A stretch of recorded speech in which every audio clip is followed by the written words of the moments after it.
Good morning, everybody. It is the 8th of May, and we're here for a couple of sessions today. The first being the annual plan workshops, which will take up this morning's session, and then we head into the Cambridge Connections parking and networking options after that. So that sort of will take up our morning program at least. So we'll start with our karakia, and then I'll open with a few words. All right, takinga te marama kia tātou, takinga te araha kia tātou, takinga te rangimarei kia tātou, ko Parongia, me te kawa, ko Mangatauteri, ko Kakapoku, ngā maunga, ko Waikatu, ko Waipa ngā awa, tihei Māori ora. Thank you for that. All right, so our first item this morning as part of this workshop, and it is a workshop, is the annual plan budget, which we're about to sort of get into. So we're expecting some good discussion on this. First of all, I'd just like to thank all the EMs and all the staff for the work that's gone into this over the last many, many months. It's taken a lot of efforts, a lot of work on it and behind the scenes to actually deliver on what we're about to talk about today. It is in draft, of course. And it is a workshop, so no decisions here made today, just to reiterate that. And look, we went into this in the LTP with a 10.7% rate increase for the upcoming annual plan. And that's what we'll be discussing today and where we've got to with that. So without further ado, I'll hand over to Kirsty, to George and to James. Morena koutou, elected members. I'd just like to acknowledge that Steph O'Sullivan, our Chief Executive, will be joining us online, and we also have Charlotte Fitzpatrick as Chair of the Cambridge Community Board and Ange Holt, Chair of the Te Awamutu and Kihiki Community Board online. This morning will be a team effort with myself, George and James leading through the presentation. We will invite you to ask questions at, I guess, the end of specific sections, and then we'll open up for discussion and further questions at the end of the presentation. Can we need this? Thank you. Thanks. Apologies to those of you online. We're just waiting for the presentation to be put on the screen.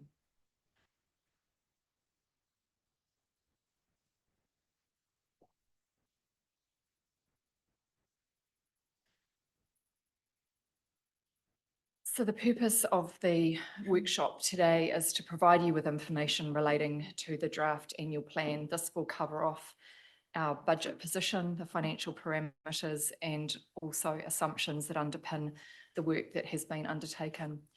The presentation will also include a recommendation from the Chief Financial Officer and staff, and we'll be inviting elected members to provide us with feedback and then direction. Wish to be clear that we have a constrained timeframe to be able to work to, and so we require clear direction from you at the end of the workshop today. No further changes will be able to be made in terms of the overall direction beyond this point. At the end of the presentation, we'll outline what the next steps are. Thank you. Thanks, Kirsty. So the next few slides just provide some context and some background in terms of the development of the annual plan. And then it walks through the headline numbers and summary. And at that point, we'll pause for questions, and then we'll have another section where we'll delve into each of the assumptions and components that make up the annual plan in more detail. And after each of those, we can pause for questions. So the first slide is sort of setting some context, and this is the operating environment within which we're working. And it would be fair to say that it's probably unprecedented. It's very challenging, both locally, nationally, and globally, and it's bringing a lot of volatility and uncertainty and complexity for council. So that's the environment within which we've been developing the annual plan over the last few months.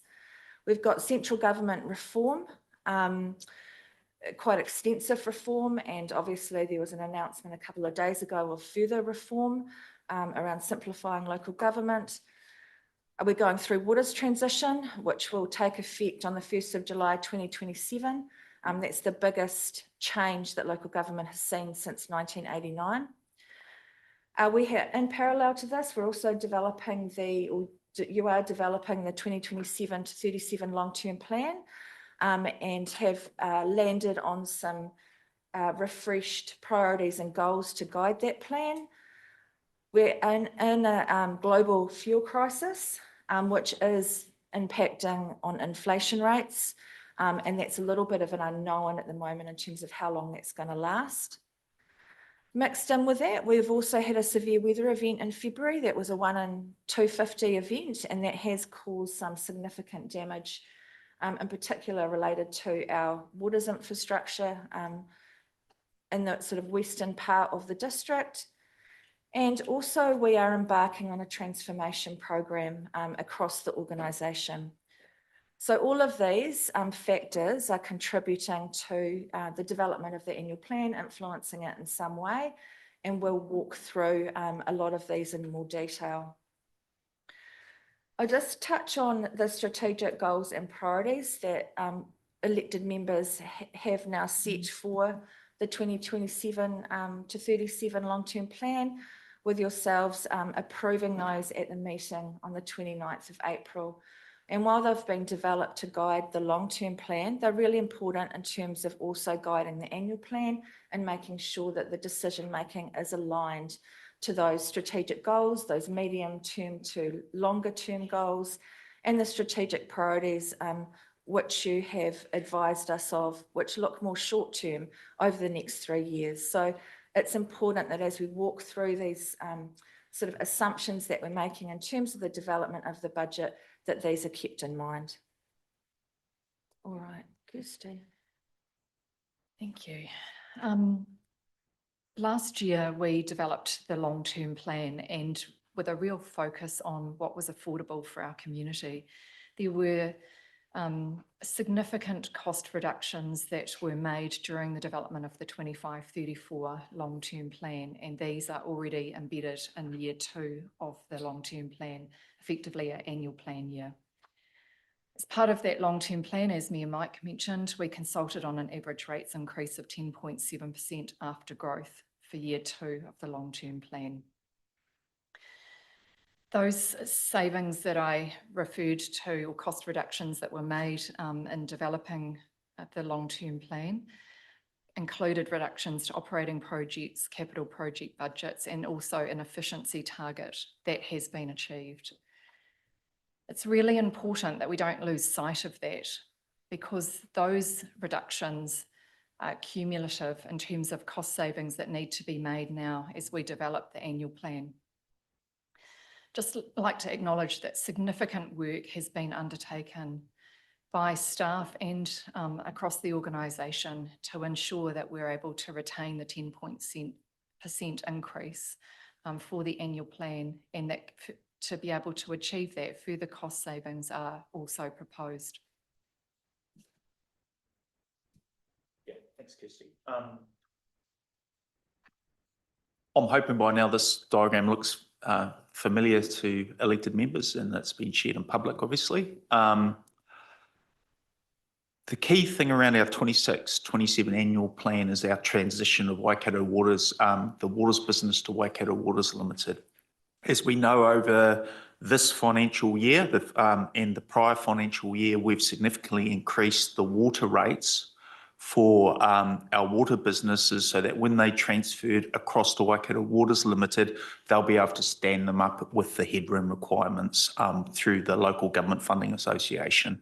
So if you sit there and have a quick look at our 10.7% rates increase as per the LTP2, adopting the LTP, you'll see the majority of it is sitting under the waters rates, so 19.1%. And remaining council is 7.6%. That's based on our 0.8% growth factored into the LTP.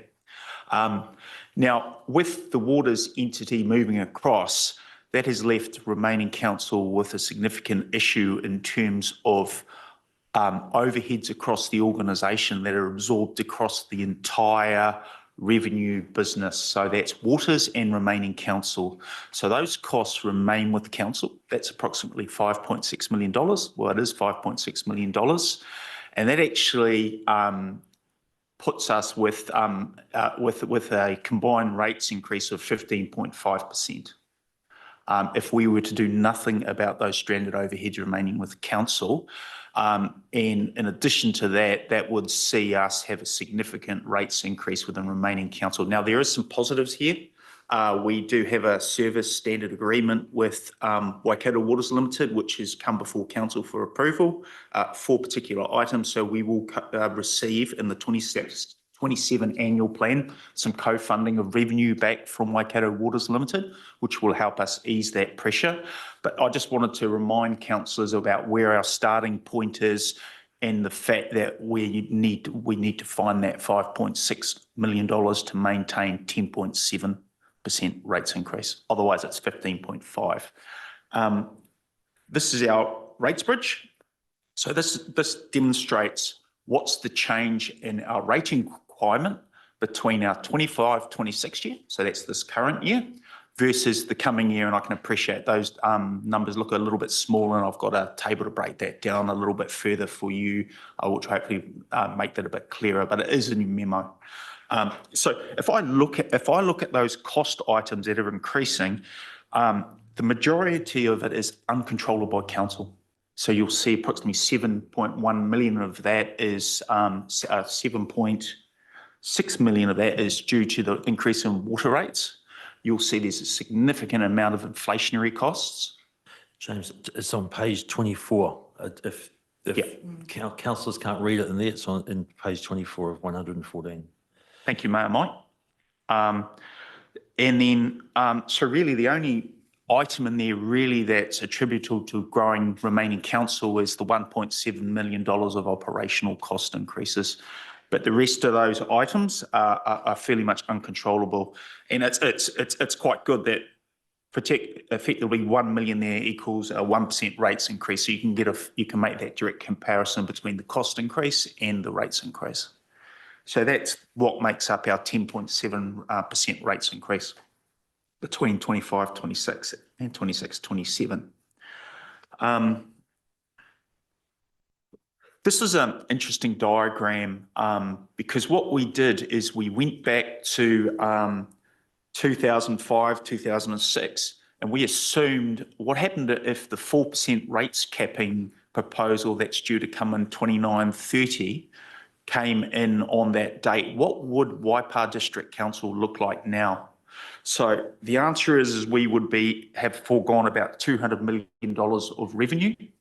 And you'll see the red line there versus the blue line, that divergence. So the blue line is our existing rating profile. The red one would be if we did it at 4% from that point, is we would have about 200 million less of revenue that we would have spent within the community.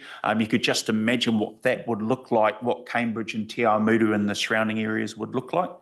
We certainly wouldn't be a growth council.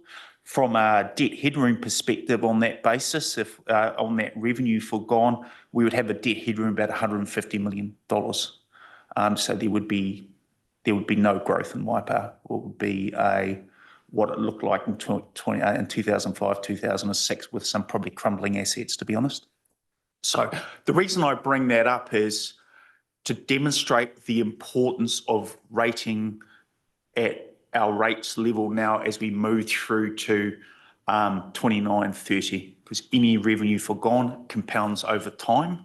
And as you'll see coming up is we have a number of contingencies and items that we will need to allow for. Thanks, George. So this is a summary of our 25-34 versus 26-27 annual plan. This is just key metrics. I think the important thing to note there is the change in the growth rate, which we'll cover off later in the presentation, so I won't spend too much time talking about that. And also, as you're aware from the Finance and Corporate meeting, the last one, that we've had a significant shift back in our 8-month reforecast around our capital. So that's important to note. Also noting, and it's on page 23 of your memo, that we comply with all our prudence measures as per LGFA requirements and the Local Government Association, Local Government Act requirements, noting that our balance benchmark at the moment is a bit squiff because we get to count Waikato Waters Limited revenue in there for next year, but we don't have their cost. So we will return back in year 3 of the LTP to an unbalanced budget. Moving forward. So this is what I was talking about earlier in terms of the rates, but it just gives you the detailed numbers you can see there. So as I mentioned, the top 3 items there, which account for the majority of it, are Waikato Waters Limited, our water rates, and also inflation. So it's quite a significant amount. And then you'll see you've got some reductions and positives there with regards to that CapEx transfer back into the next year. And you'll also see some costs there around funding the weather events that were unbudgeted costs, which we'll talk about later on. So there's your breakdown of your rating requirement.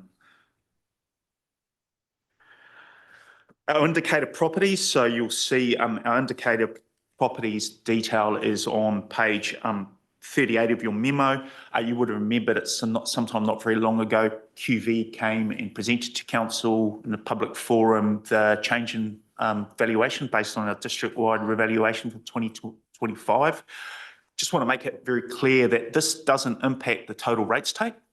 It's more around the mix of the rate takes. So some particular sectors, whether it be lifestyle, residential, commercial, industrial, they go up or down. So what that would mean for our annual plan versus what we indicated in LTP2 is that mix has changed in terms of the rating. Where that has a specific impact is on the capital value driven rates. So predominantly general rates and stormwater. So if your capital value as a proportion of has gone up higher than other sectors such as residential versus rural versus commercial, then your rates will increase, but the overall rates take for Waipa won't increase. It's a change in the mix. So a really important point to note, because obviously some of our community members will see changes in their rates. That's always the argument. Yeah, correct, Roger. Okay.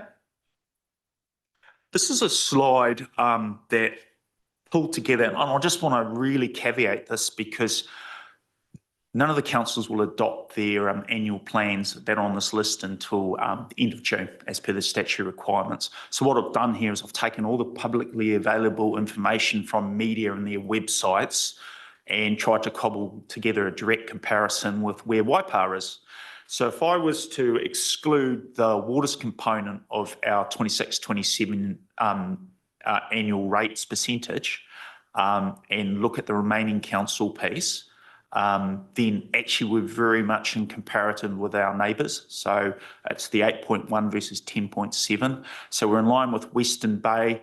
Hamilton City, if you look there, they've made some changes to the way they account for their rates, and Waikato District has a significant portion of targeted rates in there. So it's not really comparing like for like, but the key point there is we're all within the same rating base when you compare remaining Waipa District Council for 26-27 with those other councils who are our neighbouring councils and mainly growth councils as well. So I think that's really important to note because they have similar challenges that we do. Okay. I will pass on to George. We're going to pause there. So that's kind of like the headline numbers, etc. And the next section will delve down into them in a little bit more detail, but we'll just pause if there's any questions at this stage. Right, Monty, Roger. Thanks, team. James, could you go to the waterfall slide with the box underneath? That one. Sorry, just went past it. The box. Yeah. Could you just take us through, I think it's worth taking us through those, okay? Yeah. Particularly the cost base increase with inflation at 2.7 and then the additional increase in operating costs due to inflation at 4.5. They warrant explanation. So in fact, if you could take us just through each of them briefly, I think is worth it. Yeah, sure. So just very, very quickly on the first one, that's your 19.1% rates increase for Waikato Waters Limited to stand up their balance sheet when they when they move. So that one should be fairly self-explanatory. The 2.7% cost base increase, that was the initial modelling we put into the LTP2 based on updated information on the local government inflation index. That was 2.7 provided by Infometrics. So we put that in. So that's the first piece of that. Now, the second piece of it represents the fact, and I'll talk about this later on, is with what's going on in the global and national economy at the moment, particularly around fuel prices and the ongoing impact that will have on our materials and supply chain. We have collected a number of data points, about 4 different data points, to say that that rate is going to be somewhere between 4 and 5% next year. So what we have done is we have assumed a 4.5% rates increase through the year, because otherwise those would potentially be unfunded costs, which I think is prudent to do. So just on that point, the $1,075,000 attributed to that, that's going from 2.7 to 4.5. It's not additive. It's not 7 or whatever. That's correct, Councillor Montgomery. Yeah, that's exactly right. Yeah, it's an effective inflation buffer, and we're budgeting on it not being 4.5. We're budgeting on it, even if it gets up into the 5s or late 4s, as it gets there slowly, and we don't start the year at 4.5. I do want to note Australia at the moment has just announced their CPI at 4.6% in April. Yeah, so this is a real thing. Okay, moving on. The next item is depreciation costs from investing in assets and those vesting into service. So we're obliged to collect depreciation costs. So we have a high capital base. It's a mathematical equation to maintain our renewals to ensure our assets are in good shape and looked after. And the next item is, this is operational costs of increases of council that are not driven by inflation. So there's actual real operational cost increases. So would you like me to quickly articulate at a high level what those are? Yes, please. Okay, excellent. So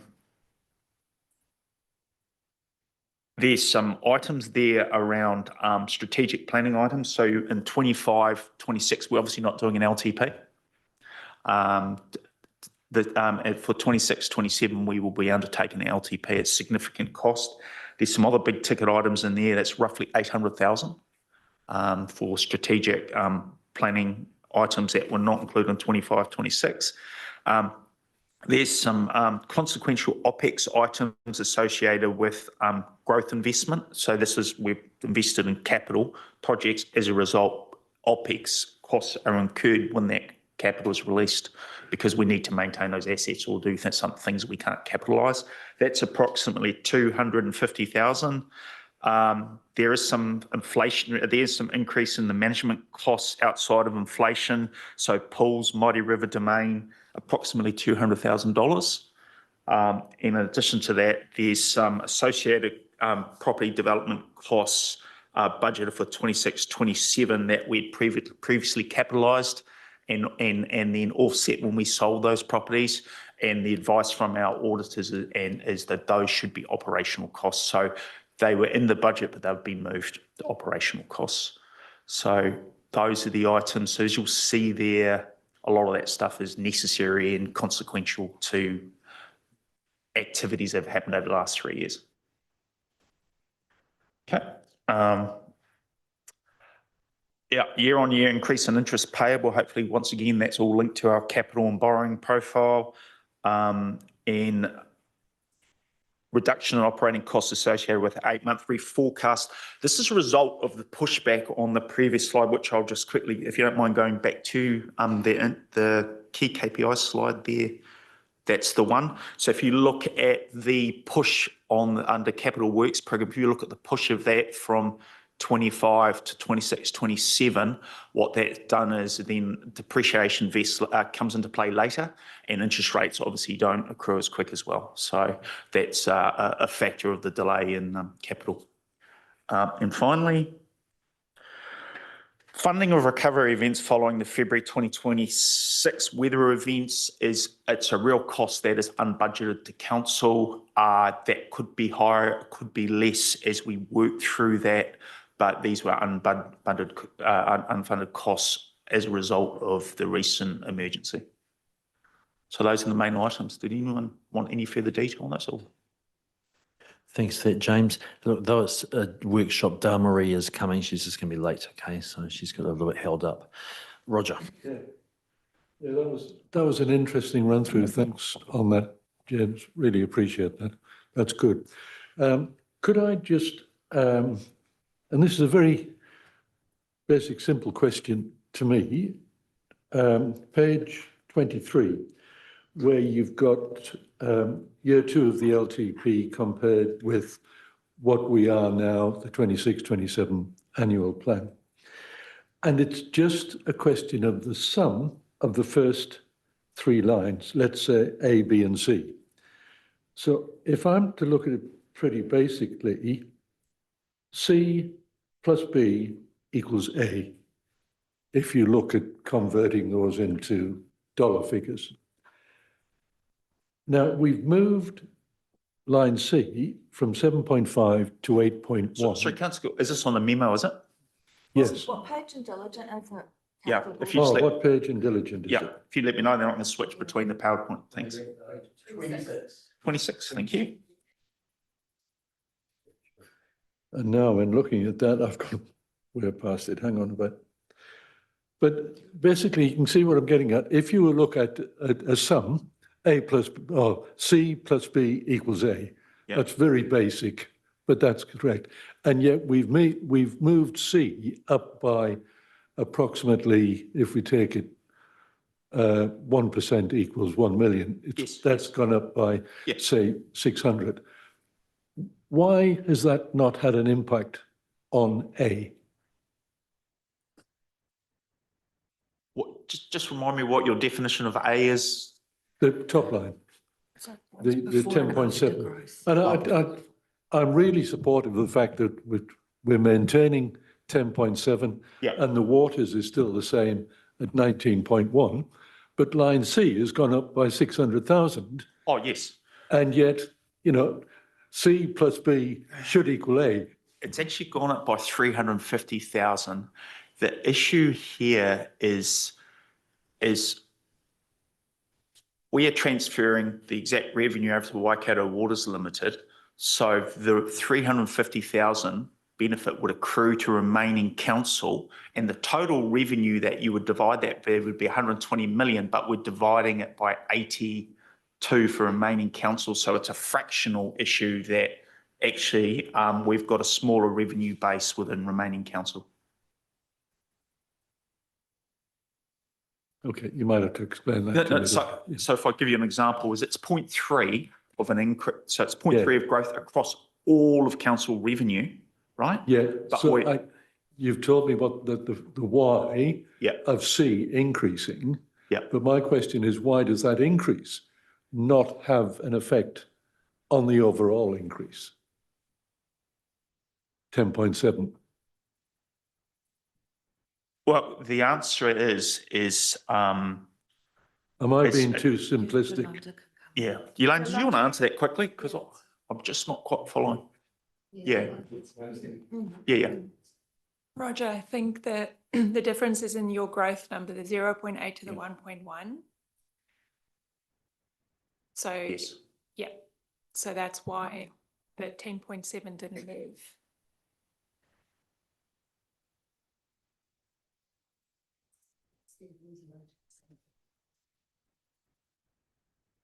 To explain it a little bit more, Yolanda, in terms of the effect on the number? Just come back to, let's move on from here. It's just a simple math problem that I couldn't work out. Look, I perfectly understand the question, and it's a good question. And I could answer it, but I'm reluctant in the face of officers. No, feel free. Okay.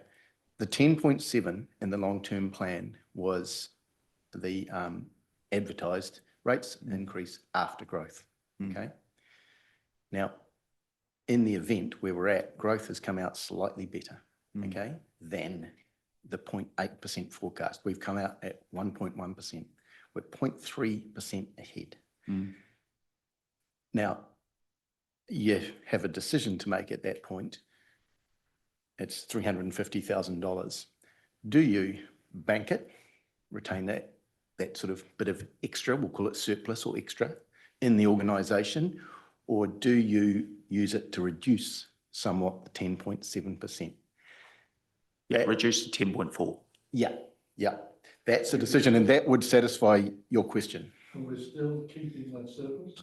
Is that surplus that we discussed the other day still relevant in that sum? Yeah. I think that Cover maybe it later. we cover that off Yeah. later, so you could just hold that question, councillor Gordon, and it'll become very clear. Yeah. Yeah. Okay.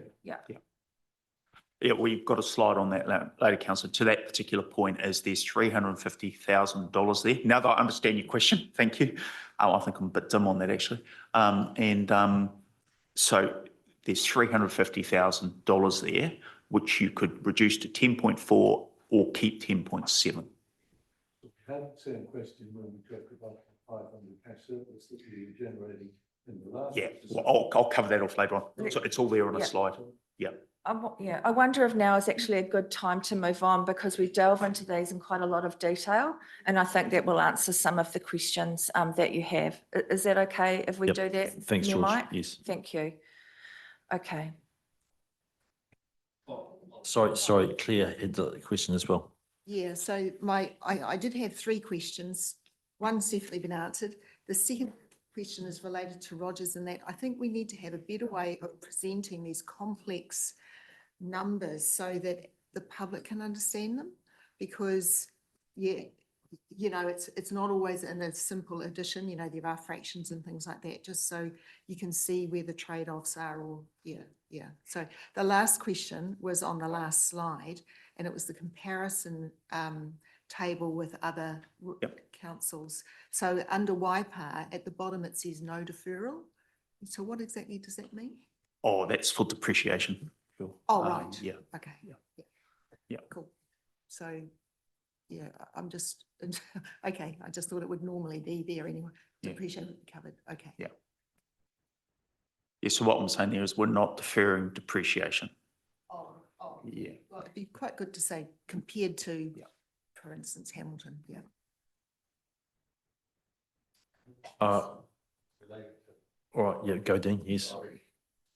It's just related to when you were going through the figures, James showing what each line by line meant. Why is it that we're having an increase in interest costs on loans when I thought our loans were going down when we transferred the waters? Part of that will also be due to increasing interest rates as well. As you see, it's not a huge amount. It's $140,000 on a $400 debt headroom. So part of that will also be a combination of increasing interest rates as well.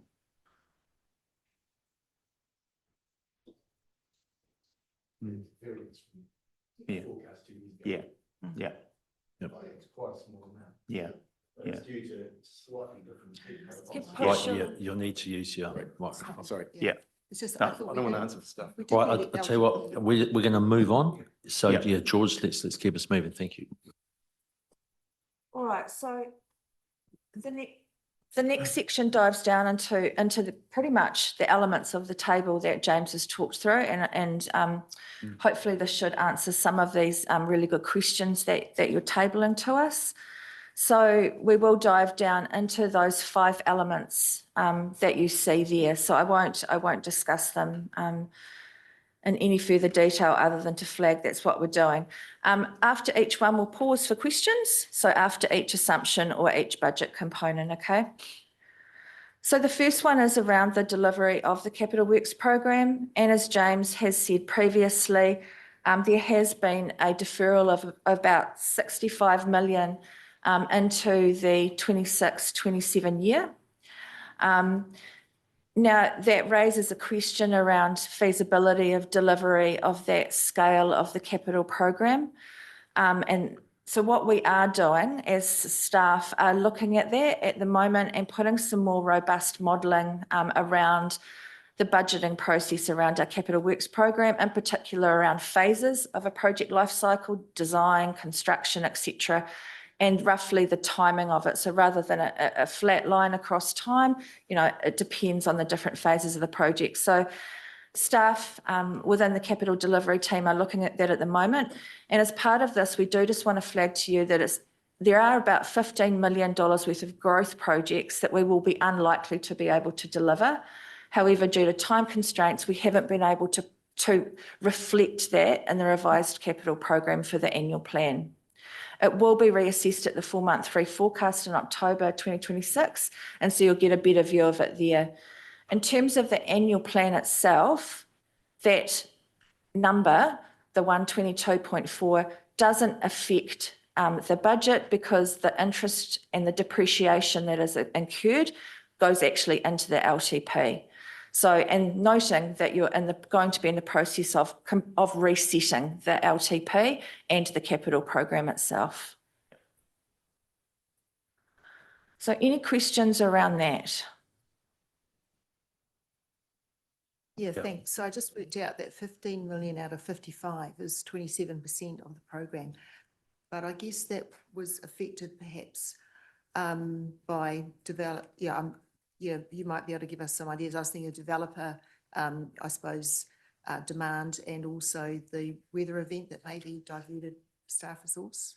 Yeah, I mean, we're usually pretty good actually at delivering our capital works program. yeah, there's a few big items there, Councillor Clare. So like, for example, land purchases.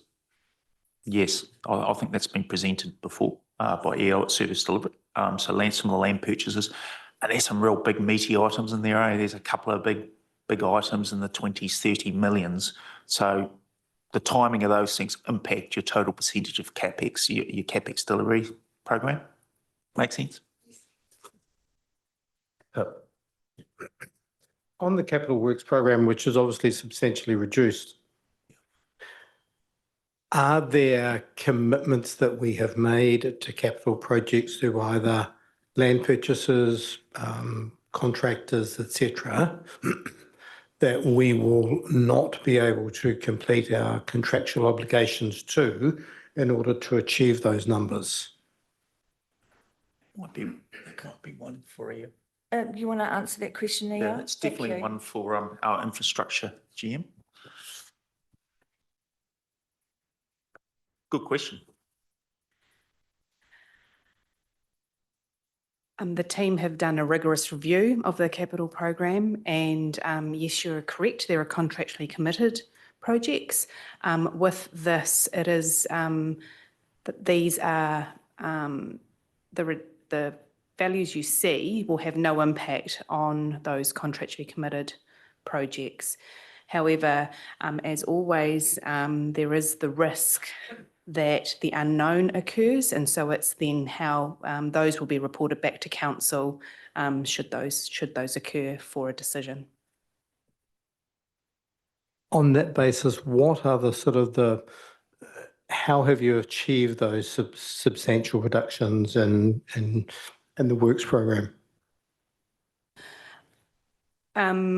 When you're looking at the program, it is basically timing of the works. It is not a reduction of the dollars to complete the works. So it is actually when the works will be completed and when the financials will hit in the years that the construction works or the planning works are completed. So it's almost understanding what we're delivering next year and then timing and phasing it to make sure that the dollars are appropriate to the timing of the project rather than having everything lumped in one year.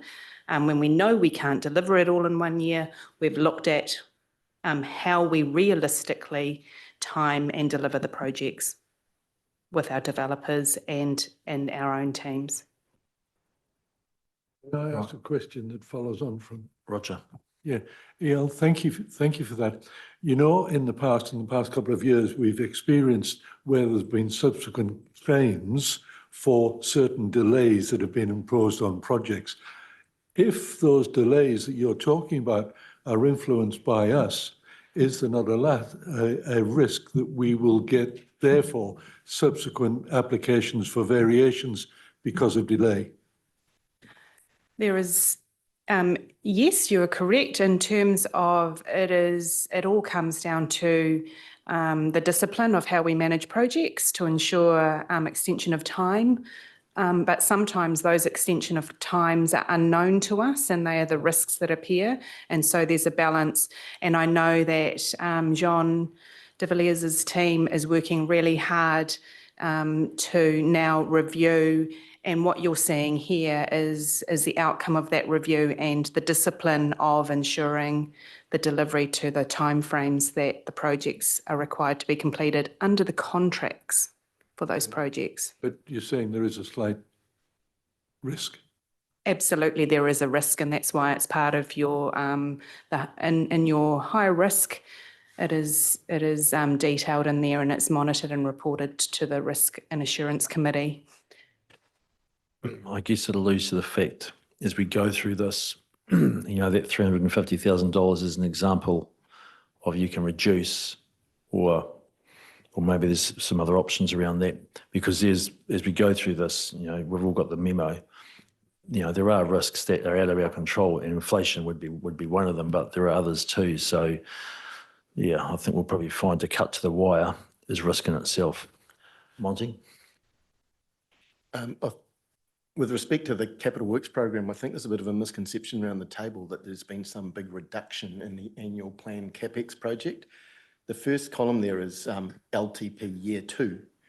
The total was only 55 million. By the way of the timing and phasing of these projects over time, the annual plan has ended up corralling a whole lot more capital projects. But then underneath that, the team are telling us their assessment of that is looking like we'll be somewhere under there. So there's a bit of a narrative around the table that we've doing some big reduction in capital program in this annual plan. I just don't think that's true. It's a timing issue. Yeah. Yeah. Right. Thank you, George. Oh.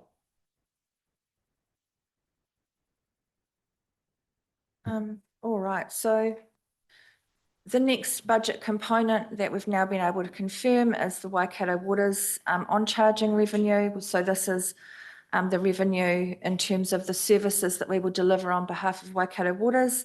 I won't go into this in any detail. Council approved these numbers as part of the service orders on the 29th of April. Are there any questions around this one? No, I'm going to move on.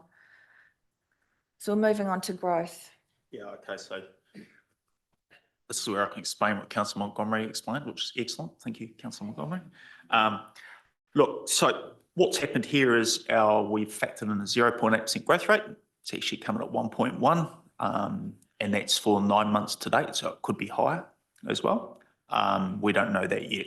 The key point here is that we have more new ratepayers on our rating roll than we anticipated. So what does that mean is there is no impact in maintaining 10.7 on existing ratepayers, but you could provide them relief by passing that 350k on by reducing the rate to 10.4. That's the decision about whether that's the right thing to do, or given where we are and a whole lot of contingencies, which we'll talk through later, and risks, you may want to retain that. That's for council to decide. That's the key point to that. Can I ask for a point of clarification? Yeah. The amounts of 500k that we talked about previously and this new amount of 350 are two different. Totally different things, Roger. Yeah. Yeah. So we do have. Yeah. Right. Yeah, I've got a slide on the opportunities. Yeah. We'll do that before we get to the bad news, right? Okay, very good. So that's been, I think we've talked that one to death, so we'll move on, George. Inflation, as I mentioned earlier, as I ran through the previous walk down schedule, we know that LGIC, the local government inflation index, is always around about 0.3% more than what it is for CPI. So we have, between Steph, I and various people, we've gone out to Melissa, we've gone to 4 or 5 different sources to get an updated CPI rate. We won't get a local government rate until year end. But for instance, the one from Bancorp was the 4 retail banks, the 4 Australian banks. So that was the decision behind increasing the inflation rate to 4.5 from our 2.7. And we're hoping it will be enough. And we're also hoping it phases in so that maybe, and I'll talk about that a little bit as savings, but I don't think there's any chance of us hitting 2.7% where we are. Moving on, thanks, George. We'll just pause here. Oh, yeah. Ask a Pause for question questions. on that as well. Yep. Is that taking into consideration some perception of the increase in fuel costs that are going to reflect in inflation? Yes, correct. That's correct, Roger. So it takes it into consideration from 2 points, because council's fuel bill is not that big a portion of our operating costs. It's about 0.2%, right? The issue is it's the supply chain piece of our contractors. And so whether that be bitumen, whether it be their fuel costs, running excavators, boat diggers, things like that, that's where it really threatens to kick in. And just to be clear, that adjustment to inflation excludes all personnel costs. Those are separate. These are direct. This is the direct inflationary costs of item materials that we use to run our business. Right, thanks for that, Les. Yeah, the next few years, we've got 2 large amounts to refinance from the LGFA. Any idea what dates are that going to happen? And what our current rate is? I noticed that Waikato Waters, their loans of their rate and interest rates have gone up on what we've got. So can you give us the amount that we've got to refinance within the next couple of years and the current interest rate and the current interest rate that Waikato Waters is paying? Can you go back to slide 10 for me, please, George? And our key metrics slide, and I'll talk from there for you, Councillor Les. There it is here. That's it. So our interest rate's 4.6%. That's our weighted average cost of debt, what we have factored in. At the moment, we're around about 4.3, Yolanda. Our weighted average cost of debt at the moment, with the transfer between Waikato Waters Limited and remaining council, those are roughly the same, and the loan durations are roughly the same. As we've been talking about for the last year and a half, Councillor Les, to answer the other part of your question, is we've been running a strategy of a lot of short fronting debt because of the cost to buy long-term debt, and we've been riding the curve down. At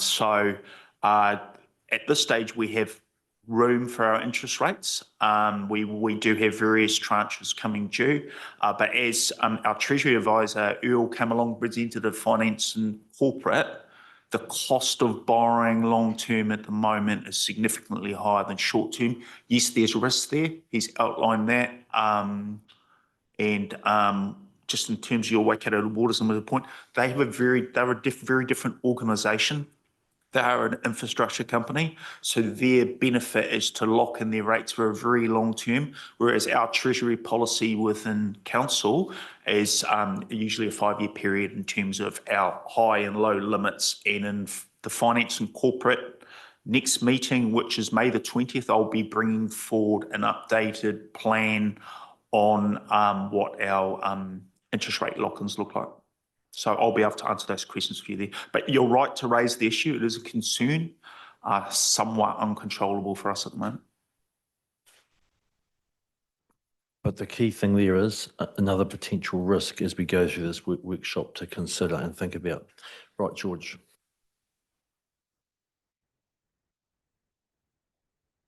Sorry, George, I've got you. There you go.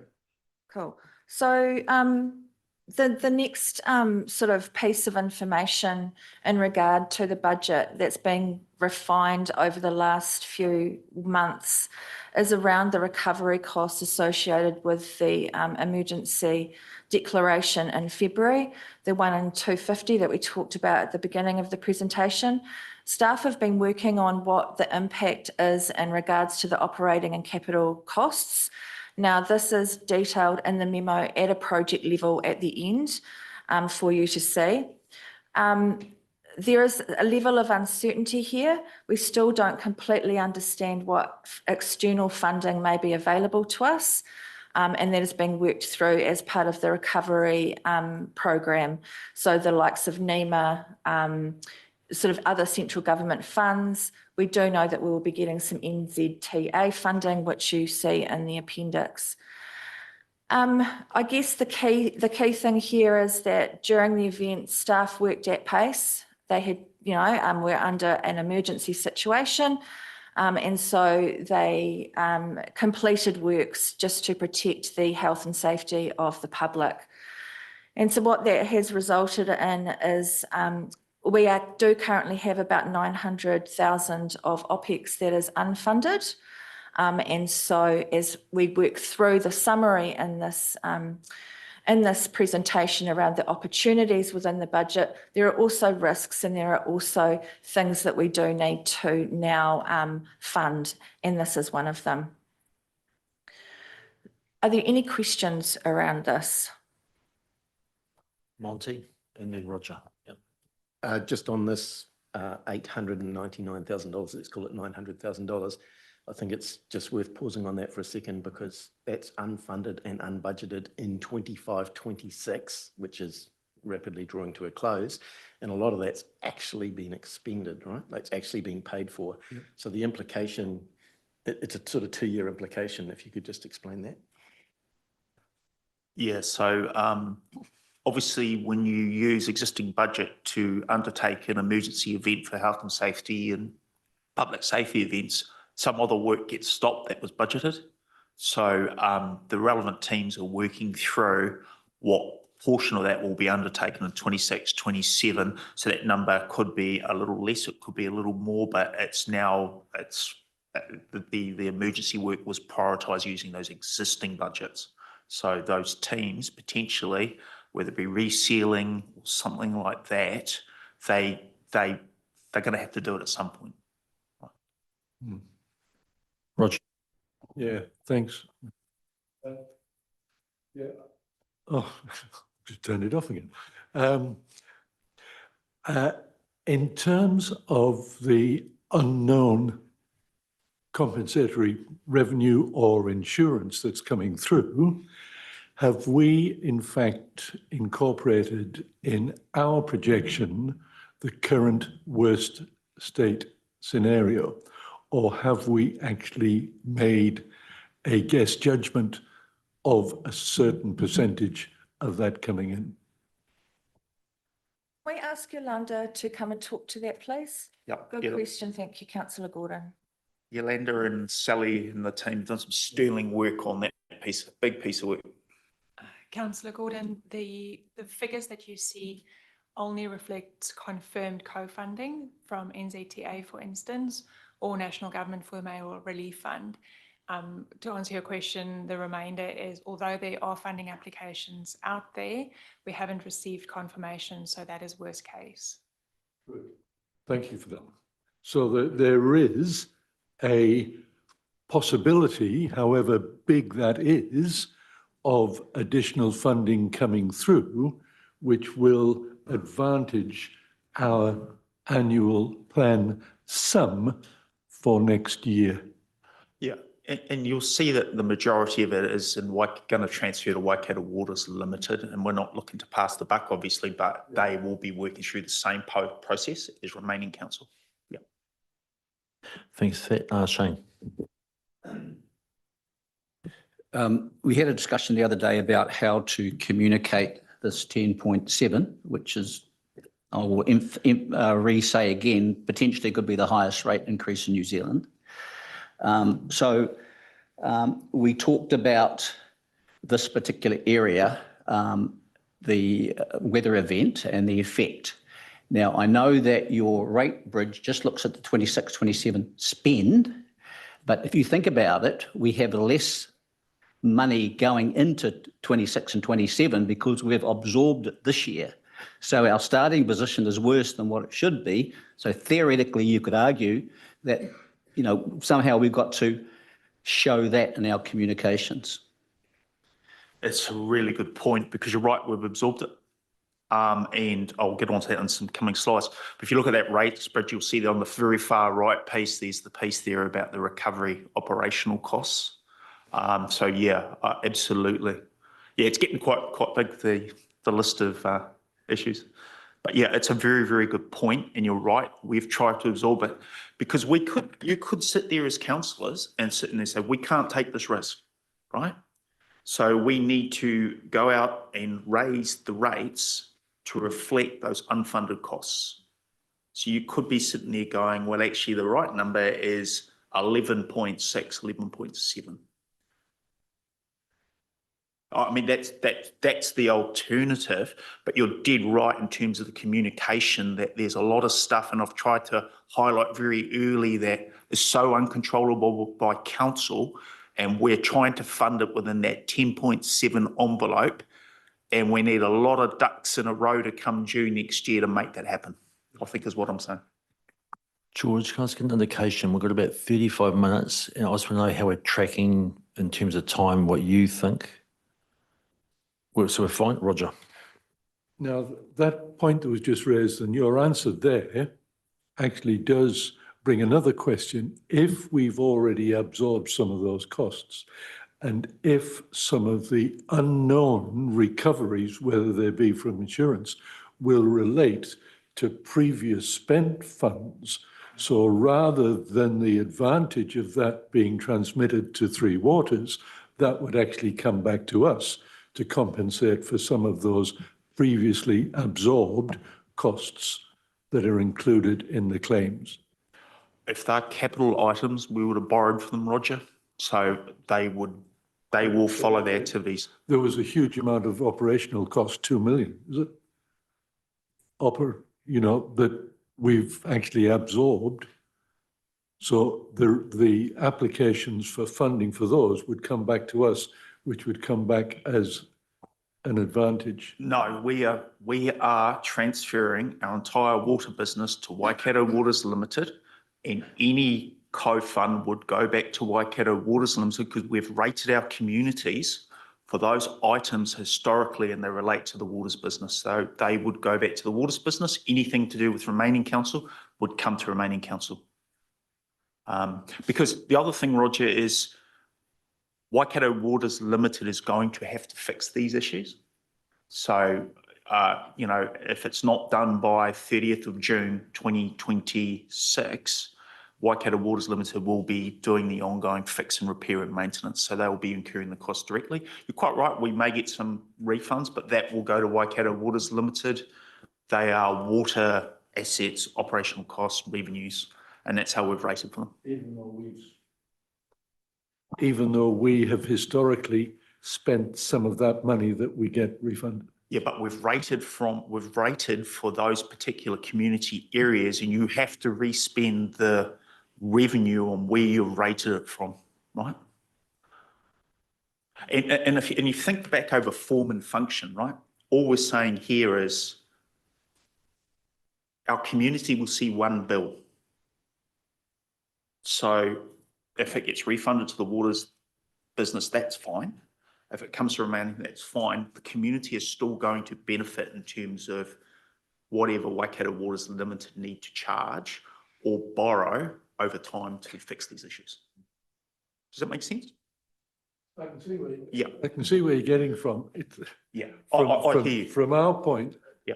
It seems a bit unfair that we've already spent that money that have come out of our overall pot that we had, which you'd have thought that if it was refunded, it would go back into that pot, because we're in, if you like, that 2 million that we've spent up to, on operationally.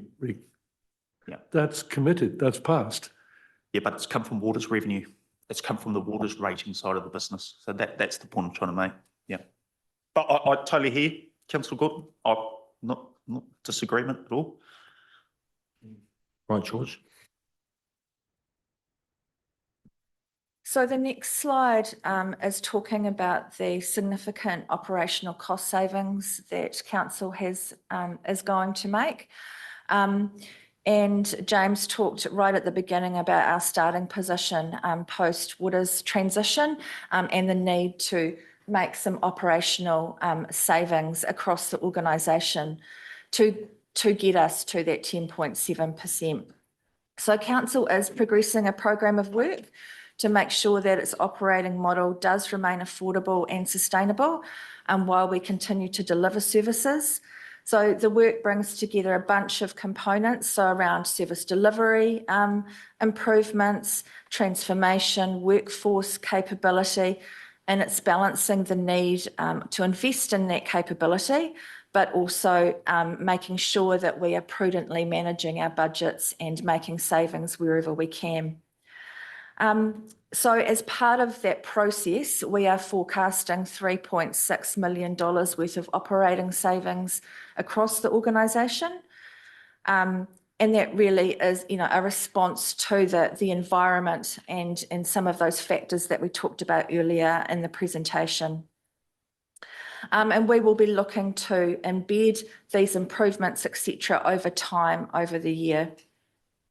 You can see up there that we've listed some of the kinds of things that are happening. So operational project savings, looking at refinement of our operating model, streamlining and consolidating activities where we think we can do things much more efficiently, making improvements to our process and systems and ways of working so that they're more efficient and effective, and better coordination and alignment of functions across the organisation.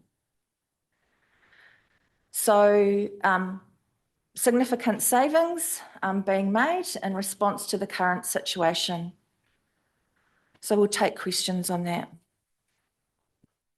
Morena, welcome, Delmarie. Any questions on that slide there? Shane. It's more a comment and it's about the communication. Obviously, this is a good news story and it's how we communicate. Thank you for that. Thank you for that. No other questions? Right, we can move on. We'll move on to the summary position now. So this is a good chance for me to clarify your earlier question, Councillor Gordon, on the difference between these particular items. So these are potential funds or opportunities we have to help manage some of the significant risks that we've outlined, and on the next slide we'll outline a bit further, and things we need to get ready for really for the 27 LTP, because there's some stuff we have to address next year. We're aware of that. So just explaining the forecast cash surplus of 500K, that's basically, so if you think about entire revenue base for the year is about 110 million, as we're literally going to have either spent 500K less than that or through whatever charges our metrics is, we've had more business come through the books is the easiest way to describe it. So that 500K represents a general surplus where we have collected more money in than we've spent.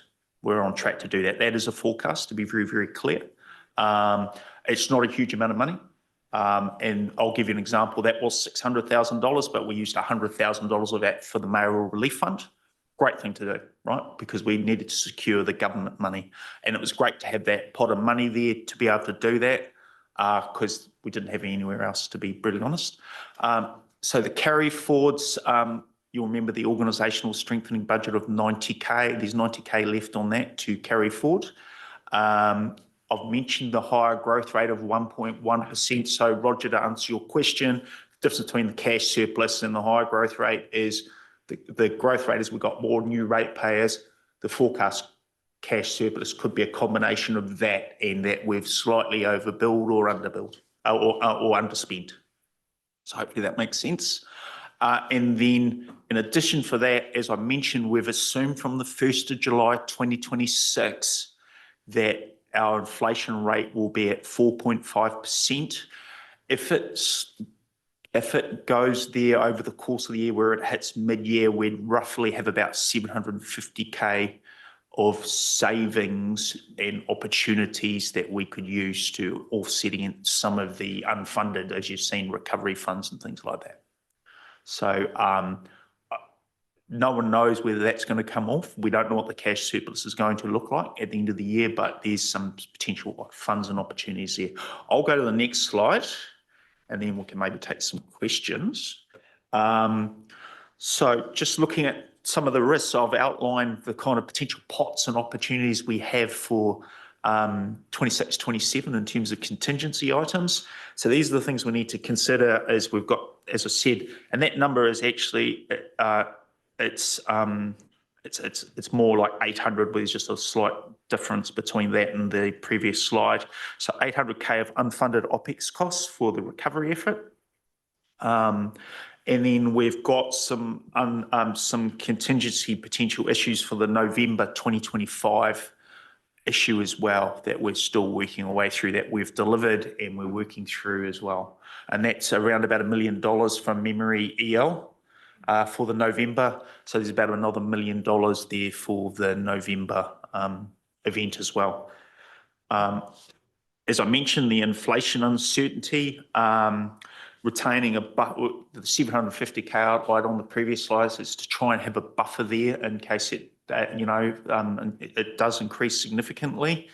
The other thing there to think about is the agreement between Council and Waikato Waters Limited and the PCSA agreements for the on-charging service charges, which have gone before Council for services provided from Waipa to Waikato Waters Limited. That's for 1 year. Some of those items, the smaller items like the rent at Daphne Street for shared depot and mowing lawns and things, those are likely to continue, but the big items are not. So what that means is for the next LTP, we're going to need to find another 1.8, 1.9 million of revenue increases or cost reductions to offset that. So remember our stranded overhead number was 5.6. We've found 3.6. This is effectively the balance. So we've bought ourselves a year for it. Yeah, so that's a concern. Other things to think about is revenue risk and future constraints. I mentioned the WW on change. We need to start thinking about getting ready for the proposed rates capping in 2029. And then you've seen on the key metrics slide about the capital all pushing back and us saving 1.5 million in 26, 27 for deferred depreciation and deferred interest rate costs. Without changing our capital program in 2027 for the new LTP, those costs will then hit there, and they're not included in the current, what I would call LTP3. So that's potentially another big item we will need to find as well. Should Council decide to maintain that capital profile, but we'll get to work through that through the new financial strategy and key forecasting assumptions and the likes coming forward for the LTP. In addition to that, 27, there's a whole lot of things here that require a different organisation.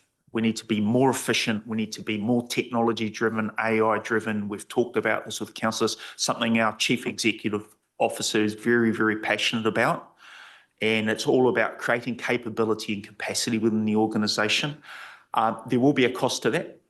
And the level of spend in 26, 27 we have available will dictate how quickly and what that benefit case looks like in terms of how we get ready for a very different local government from 27. And I think I've got, do you want to take some questions here? I'll finish this recommendation. Yeah. So my recommendation to councillors is obviously you could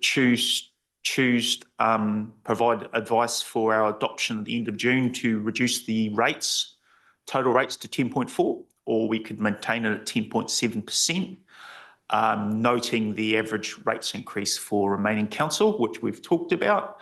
My view as the CFO is there are so many uncertainties, particularly around inflation and particularly around the recovery costs and potential holes we have for our 27 to 37 LTP process, I would recommend to council and staff also recommending that we maintain the 10.7% as consulted on for our annual plan adoption.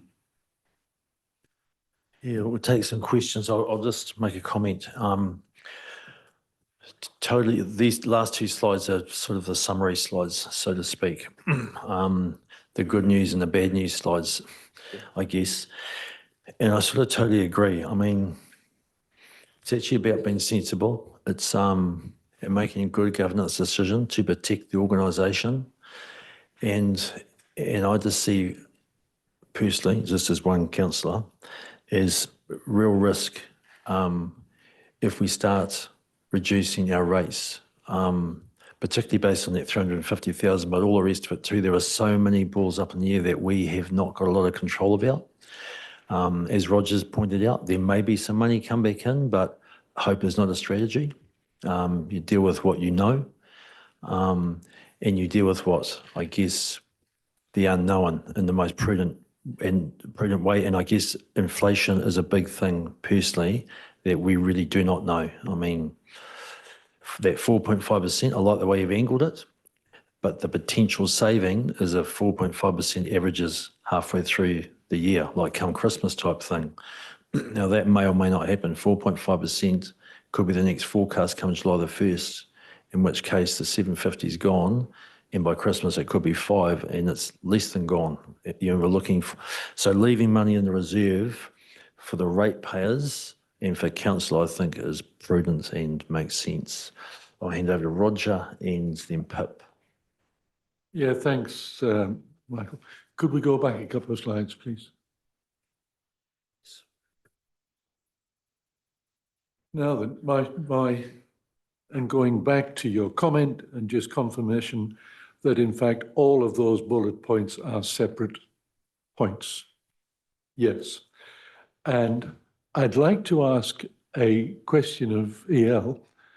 If we were looking, and again, I'm going back to those absorbed costs in terms of the fact that the majority of that is waters, can you give me some approximate indication in terms of the total historic, what percentage of that is waters and what percentage is non-waters?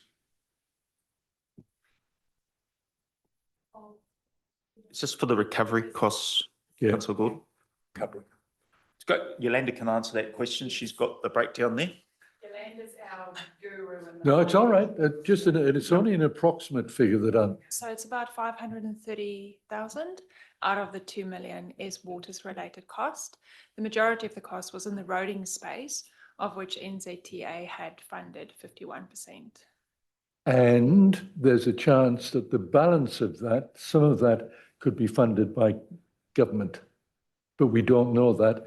Yeah. And yes, right. But it's not waters. The chances are that we could get that coming in, but that would counteract some loans.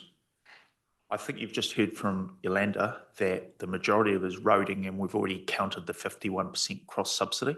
Yeah. So if there is some co-fund from government, I wouldn't expect it to be much more than the 51% roading co-fund. Yolanda, do you have a different view? I think based on what we've heard from NEMA is that they are dealing with a whole lot of other events as well, not just what happened in February across the country. And wherever there were funds available, those are depleting. So we have no guarantee that there would be any additional funding coming apart from the NZTA and the money that we got from national government for the Mayoral Relief Fund. And we've already got that 500 surplus. We've basically all agreed that we're going to protect that and use that as a cushion. And you've mentioned that the 4.5 is, you're taking that from the start of the period when in fact there could be some advantage. I don't think we could underestimate the impact if we were able to pass some advantage onto the ratepayer. Whether it be 0.1%, 0.2%, 0.3%, I think the fact that we've actually been able to do something like that would be a huge message that, yes, we've done that. So and I'm looking basically at that 350, which is basically, you said 3.3%, something like that. 0.3. And I would really think it would be an advantage if we could. Can I clarify one point? The cash reserve is a forecast. Yeah. It's a forecast. So if we suddenly get a quick run on inflation now, that could go pretty quickly. So I'm just, so you know, we've got 3 months to the end of the year, 3 months, I think. So it could be more, could be less. So just to clarify that point for you, Councillor Gordon. To be honest, a budget's a forecast anyway, isn't it? So we're talking about forecasts. In any budget, there's a whole host of unknowns, but we're making a best guess effort at saying that that budget is going to be what our expenditures and revenue is going to be. So that question arises irrespective. Yeah, I'd probably just like to make one comment that we maybe didn't emphasise quite enough, is probably that third bullet point down on the known and unknown cost pressures. Just to re-emphasise, we are carrying quite significant levels of risk at the moment in terms of unforeseen events. So we're still having to find funding for November and now February, and we don't know what the future holds. And at the moment, Council does not hold funds to be able to fund those weather events. So I just wanted to highlight that to you. Thanks for that, George. I'd actually just written that down, that there are no more levers. There's no more secret cupboards we've had in the past. What's in front of us is now reality. We've got Pip, then Les.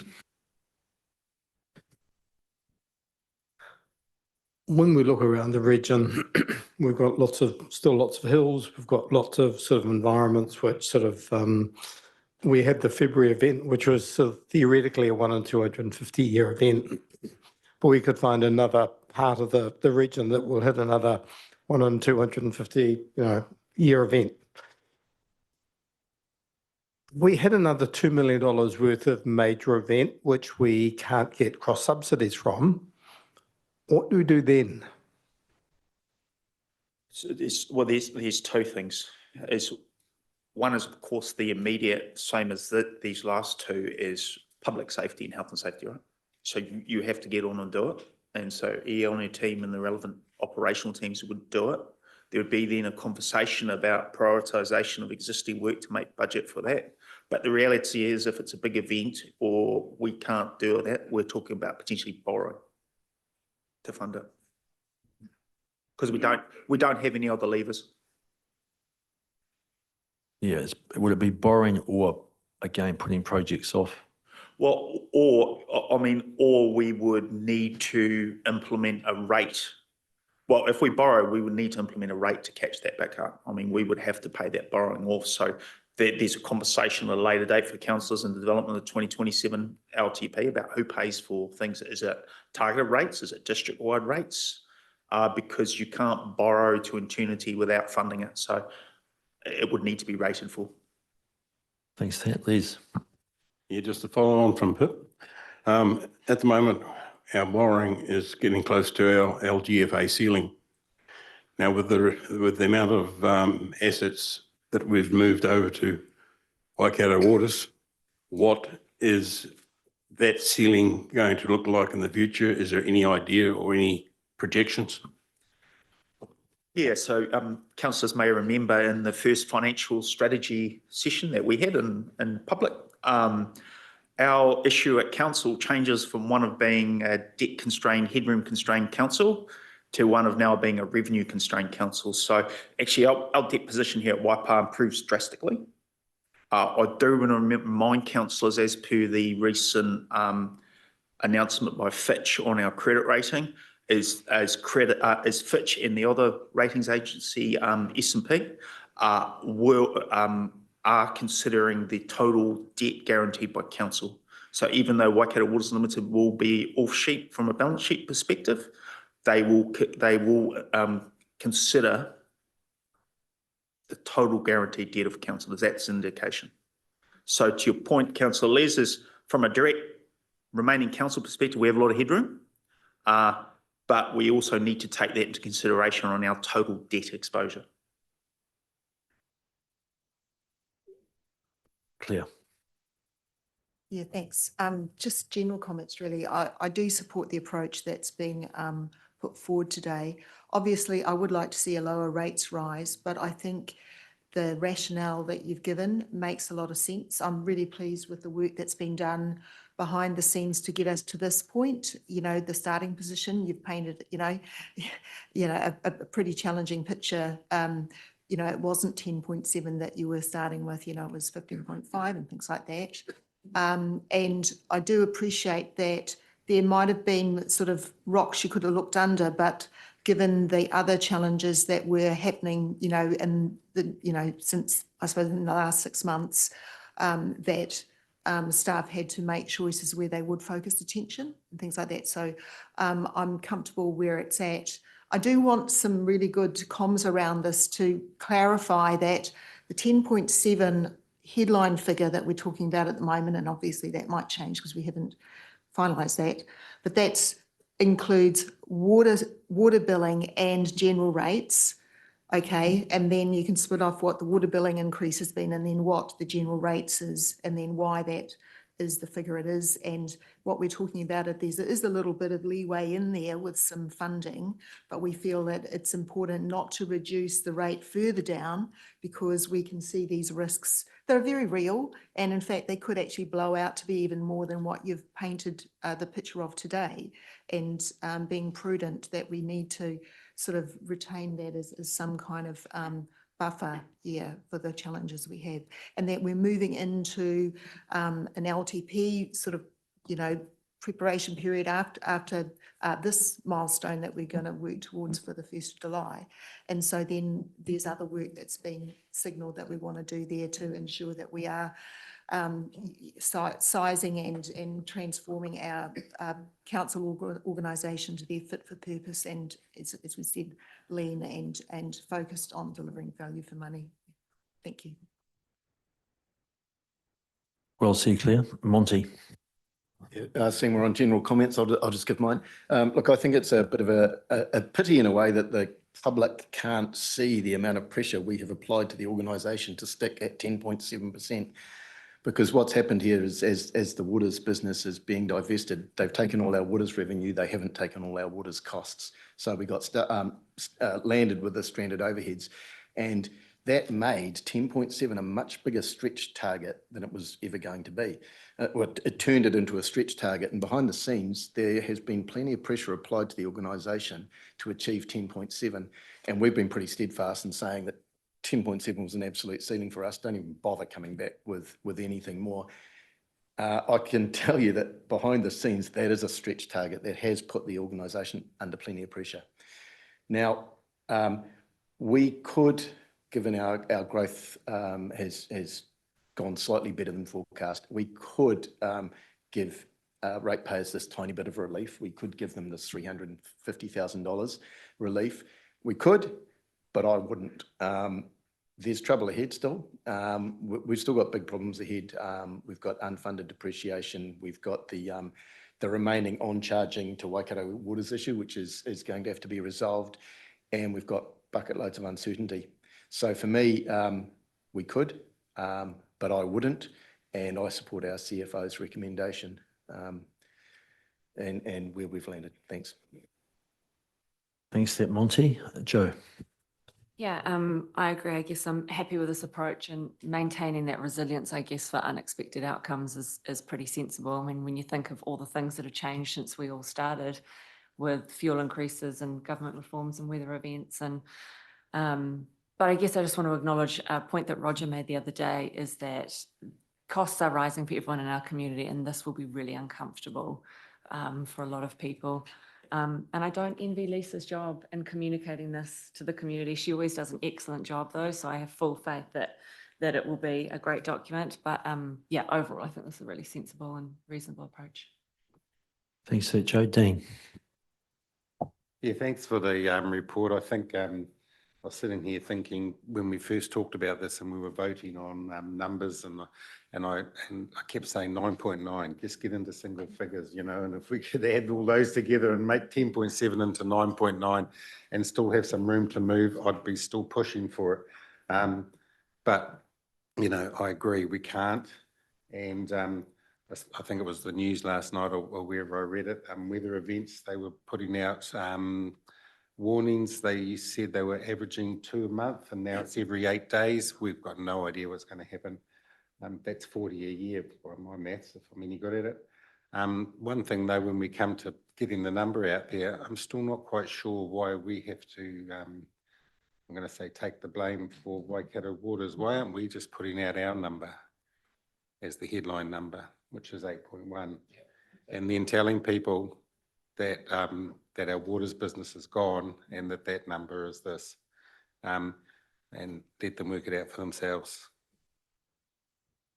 Yeah, look, I guess we're trying to be as transparent as we can. I understand what you're saying. I mean, in the end, what we're going to put out is probably 3 numbers, effectively. The 10.7, the 19.1, the 8 what is it now? 8.1. But the overarching, the rate payer, you know, those who are paying rates, it's 10.7. And at the end of the day, however you dress it up, the rate payers is going to want to know, what are my rates increased by? But I totally hear what you say. Liz. Yeah, the global situation, every council across New Zealand is going to be facing the same problems that we are. And it's just not going to finish this year. It's going to drag on probably 2 or 3 years at the best. And I think it's prudent to do what we've got to do and just hope for the best.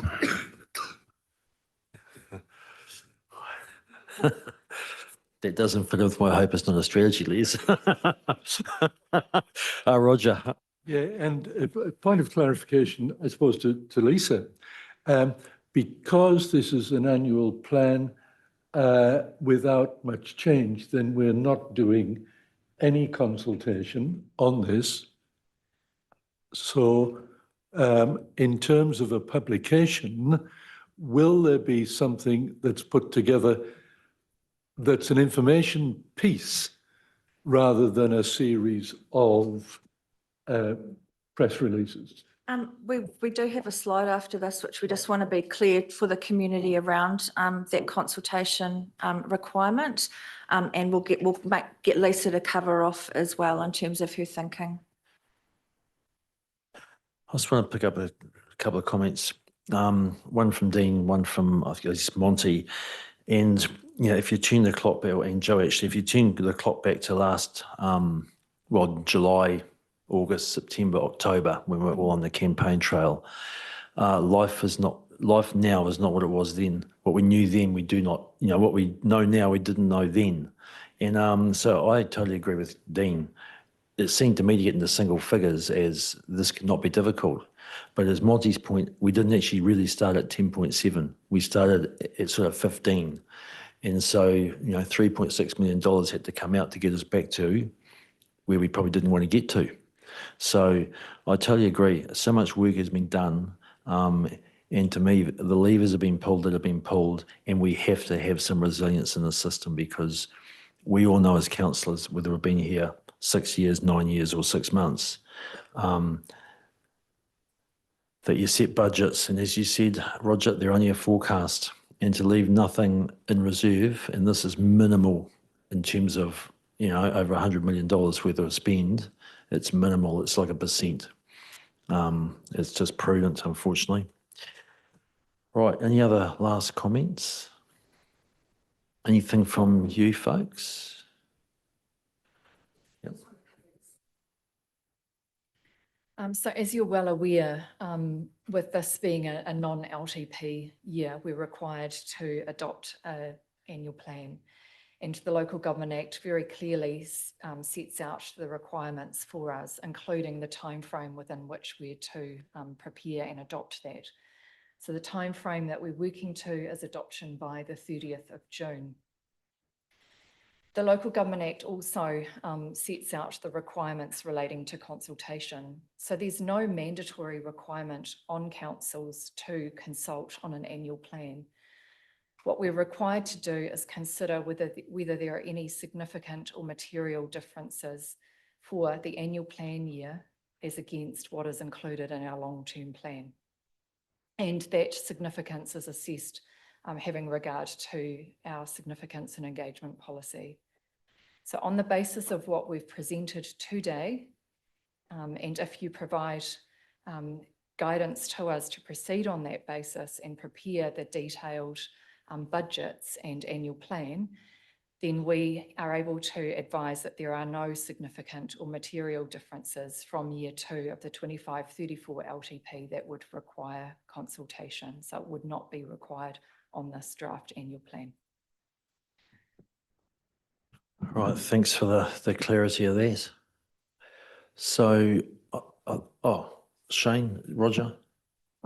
So just as a new councillor, I just want to understand the process after this, and it's to do with Lisa and her team. So what is the process? How much input do we have in it, et cetera, et cetera? I'd be interested to know. Thank you. Thank you. So given that we are not consulting, it moves to an inform type of engagement under the IAP2 spectrum, and there will be a multi-channel education campaign, as well as standing up the rates calculator, which we're hoping to get stood up by the end of next week. You can expect to see that there will be a social pinpoint page with all of the aspects of the annual plan. There will be a rates newsletter that will go out with the rates invoices. There will be a social media campaign, as well as traditional media. At what point do we have an interaction with that process?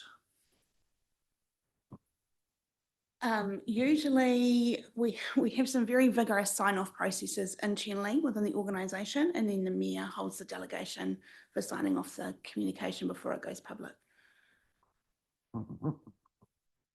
First time I would have done it, but I mean, we're a governance board, so to me this is the sort of management side of the business.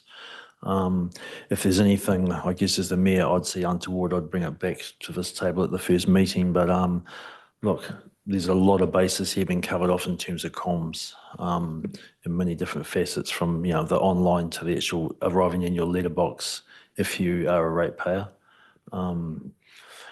Newspaper, you've covered that off. There'll be things in the local papers and that sort of thing.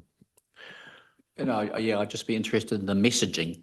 I'm not, you'll do the job, but it'd be interesting from a governor to understand the messaging that you're going to be delivering and help you with that process, basically.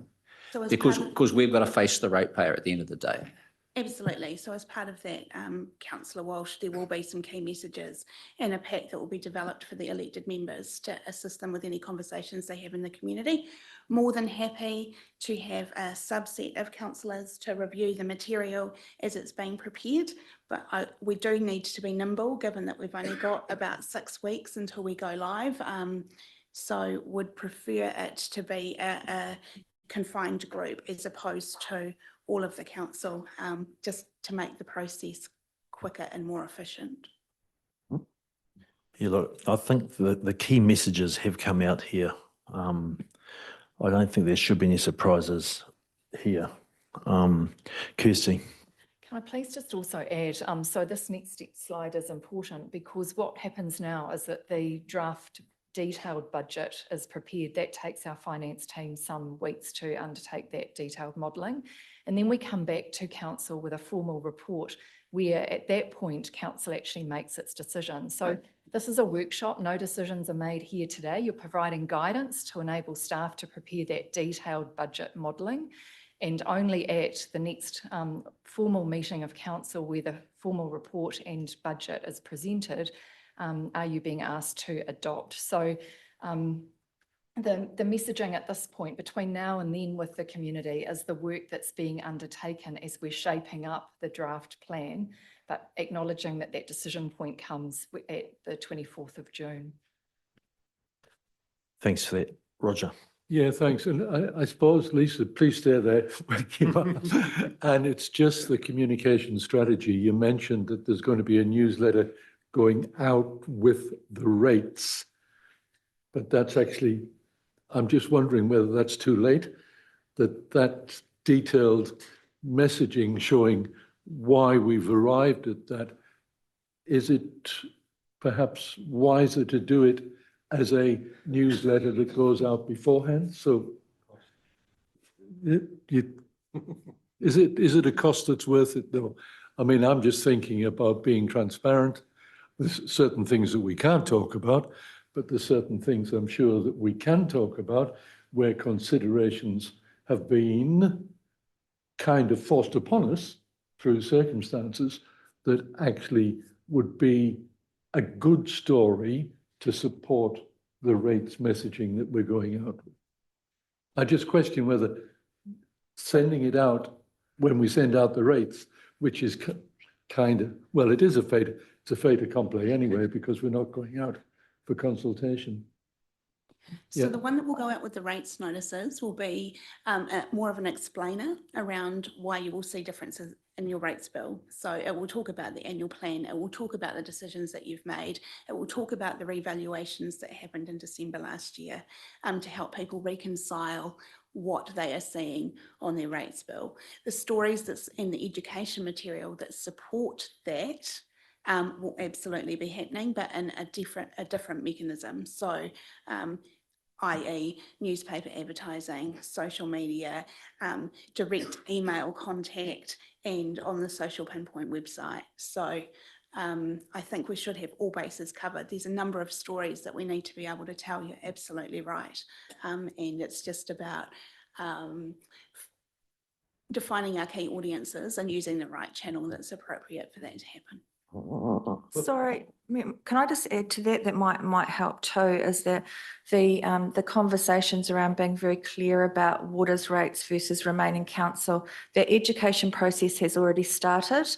Working with Waikato Waters. So in the April rates notice, there is a story being told that's going out around that. So we're already starting to educate, leading into the work that Lisa's doing. Yeah. Yeah, I can see that we as councillors are going to get a huge comeback from the community. The fact that our rates, as you suggest it might be, one of the largest in the country. All right, I'm just going to put this to the table. Yeah, I hear that, Roger. So you've got a view. So let's quickly get an answer. Do we want something separate, or are we happy with everything that's happening plus it going in the rates bill? That's good enough, just so we can give Lisa, and there's obviously a cost implication. So just status quo, just give us a hands up, status quo, which is what's... Leave it to the professionals. No, I've asked for a hands up, status quo, that's all I need. 1, 2, 3, 4, 5, 6, 7, all right. Right, so good idea, yep. Right, last word, don't worry. Lisa answered it all in her last kōrero. Kia ora. Thank you. All right, so we're about to finish this part of the session. So look, thank you, Kirsty. Thank you, George. Thank you, James. Thank you, Ange, who's Holt, who's online from the TA Community Board, chair of that, and to Charlotte Fitzpatrick, the Cambridge Community Board chair, and to Sepho Sutherland, our esteemed leader. Thank you, and CE. Thank you all for being online also. And we'll now take a recess before we come back. Give ourselves 12 minutes, come back at maybe 20 past. Thank you, team.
Okay, everyone, if I could get you to take your seats, please.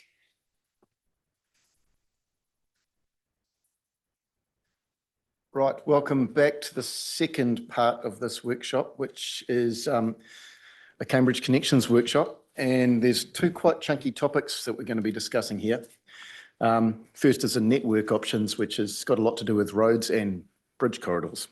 And second is parking. Now, in your materials, they're the other way around, but Katie and I have been discussing this and we've elected to reverse it. So I'm going to hand straight over to Katie to kick things off. Yeah, thank you very much.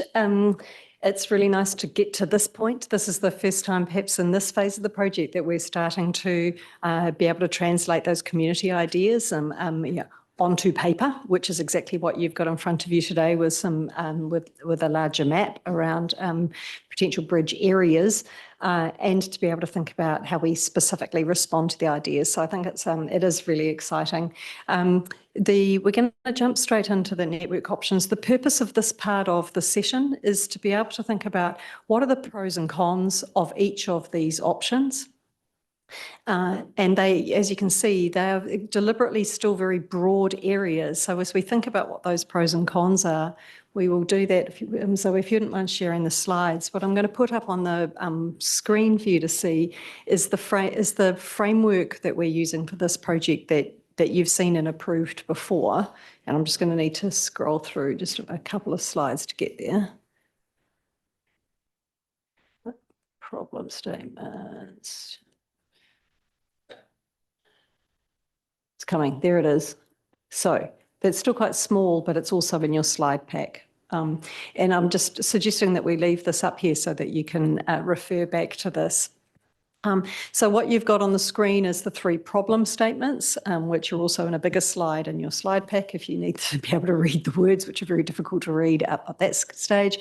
And then the investment objective. So that's actually what are we trying to achieve and what does good look like in the long term? And I think I'd really encourage you to think about those things as well as those sort of more technical critical success factors down the bottom when we're thinking about the pros and cons of each option. What I suggest is that we can work as a group to hear your feedback. Because of time, what we've also done is make sure that there are sticky notes with each of the maps and also some pens. So if you've got additional thoughts or more detailed things that there isn't time to get into within your group, please make sure that all of those things are noted and we will obviously take them back and take that into account as we think about those options so that nothing is missed. From you. What I suggest is that on the map, what we've done is take the community ideas and, like I say, translate them onto the map. And so you'll see 4 large areas. We've got an east, an in-town, a midwest, and a far west. And these are that's the language in the long list that you saw and approved the assessed long list on Monday. Within the in-town option, there is the option of a new bridge location, an extra bridge location, and there is the option of additional capacity next to the existing bridges. And so we'll treat those two as 2 separate ideas when we run through the pros and cons of those, because they'll be similar but different. And then in the long list, there was a 6th cluster of ideas that weren't specific to location, and that tended to be about how to make the most of the bridges that we've got or anything else. And so the examples were tidal flow across particularly the High Bridge with north in the morning and south in the afternoon, for example. And so those sorts of things can be applied on all or some of any of the bridge options. So we're not at the stage of discussing those specifically today. But remember, those are not forgotten, but right now we're just thinking particularly about locations. So before we get into that, are there any questions for clarification about what we're going to do? And then we're going to start with the east option and we're going to work through each of those for pros and cons. Just from my point of view, I think it's very good that we work together as a group. I don't want us breaking out. I want everyone to be together on this, I think. We work through the options one at a time. Let's see how this goes. If it's not working, we'll adjust. But for me, we're kind of past the ideation stage. We're now at the beginning of the funnel. And so, yeah, looking at the pros and cons of these against our objectives is what we're trying to do. And it's at the start of the funnel, but it is the start of the funnel, okay? Anyone got any questions before we get into this? No, great. Well, there'll plenty of time. The whole thing's going to be very interactive. And we're starting east and we'll work west. That's what I expect. So we're considering the objectives and also the very excellent TomTom data that's been supplied as evidence to support or contradict arguments. I found that really fascinating going through that last night. So let's start east. Absolutely. So we'll be capturing notes on the side. So I'll just be waving my arms around. So that's why I'm not writing on the side, but we certainly are capturing all of those comments. So let's start with this east bridge option, and that's linked to the idea that, as you can see with the dotted red line, of a new sort of ring road on the Leamington side of town, so that particularly you're able then to take freight as well as people away from town, round the side, through the east, and to be able to link up to Tedo Road. Now, there are obviously scenarios with and without a full interchange, and so, these are the sorts of things we'll model at the next stage, but think broadly about, with and without a ring road, with and without a full interchange, but having a bridge on that eastern side to be able to link in to the expressway at that point. Okay, kick us off. Let's go, Roger. Yeah. What do you like, don't you like about that? I just wonder whether, and I think the TomTom data, and I expressed a question about the 10% of reflection on there and whether there are certain community sectors that may not be included, which the overall picture of that TomTom data, if you look at cross-river traffic, still suggests that the source and destination data is predominantly in town. And I think that is quite a critical statement, because if you then have a bridge towards the east, that may have an impact of influencing more people to try to use the central high-level bridge rather than one of the two, which will then be two eastern bridges. I think the key consideration for me is, where is the location going to be that's going to meet that town-to-town travel? And I don't think that the eastern bridge will actually support that flow of shouldn't say intercity, intertown. Can I say, if I say intercity, please excuse me, but you know what I'm talking about. So I don't think I'd like to emphasize the eastern option. The TomTom data did show a surprising amount of freight traffic transiting through Cambridge, heading towards State Highway 1, heading south. Yep. That actually surprised me. And it reinforces what the Pope Terrace group was saying, is their real life experience of track sundering, sorry. So it was notable. But it's still predominant small vehicle traffic.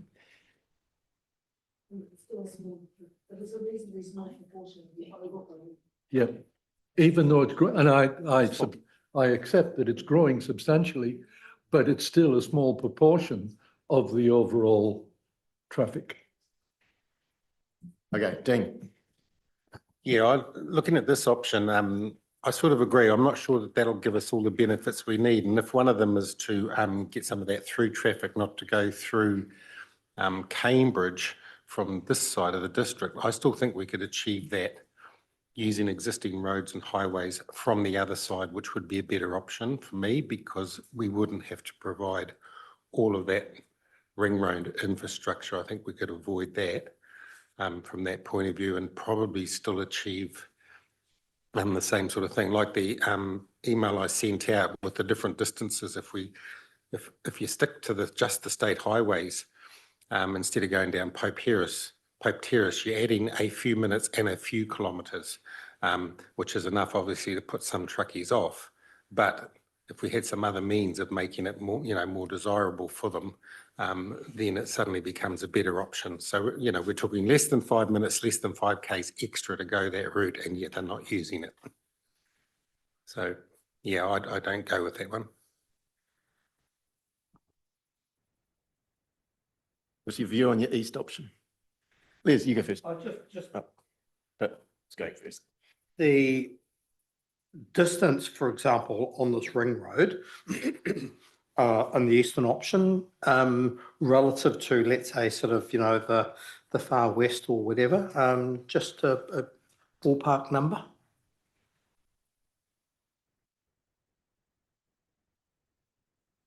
I don't know off the top of my head. I'd need to come back to you because I haven't estimated that. I don't want to guess. We'll look at Google Maps and give you a very rough estimate soon, but it'll be exactly that. Yeah, what I can see is one, you've got a very narrow span there for a bridge. So I'd like to know the cost difference between going across that small span against the big one. So that's one thing.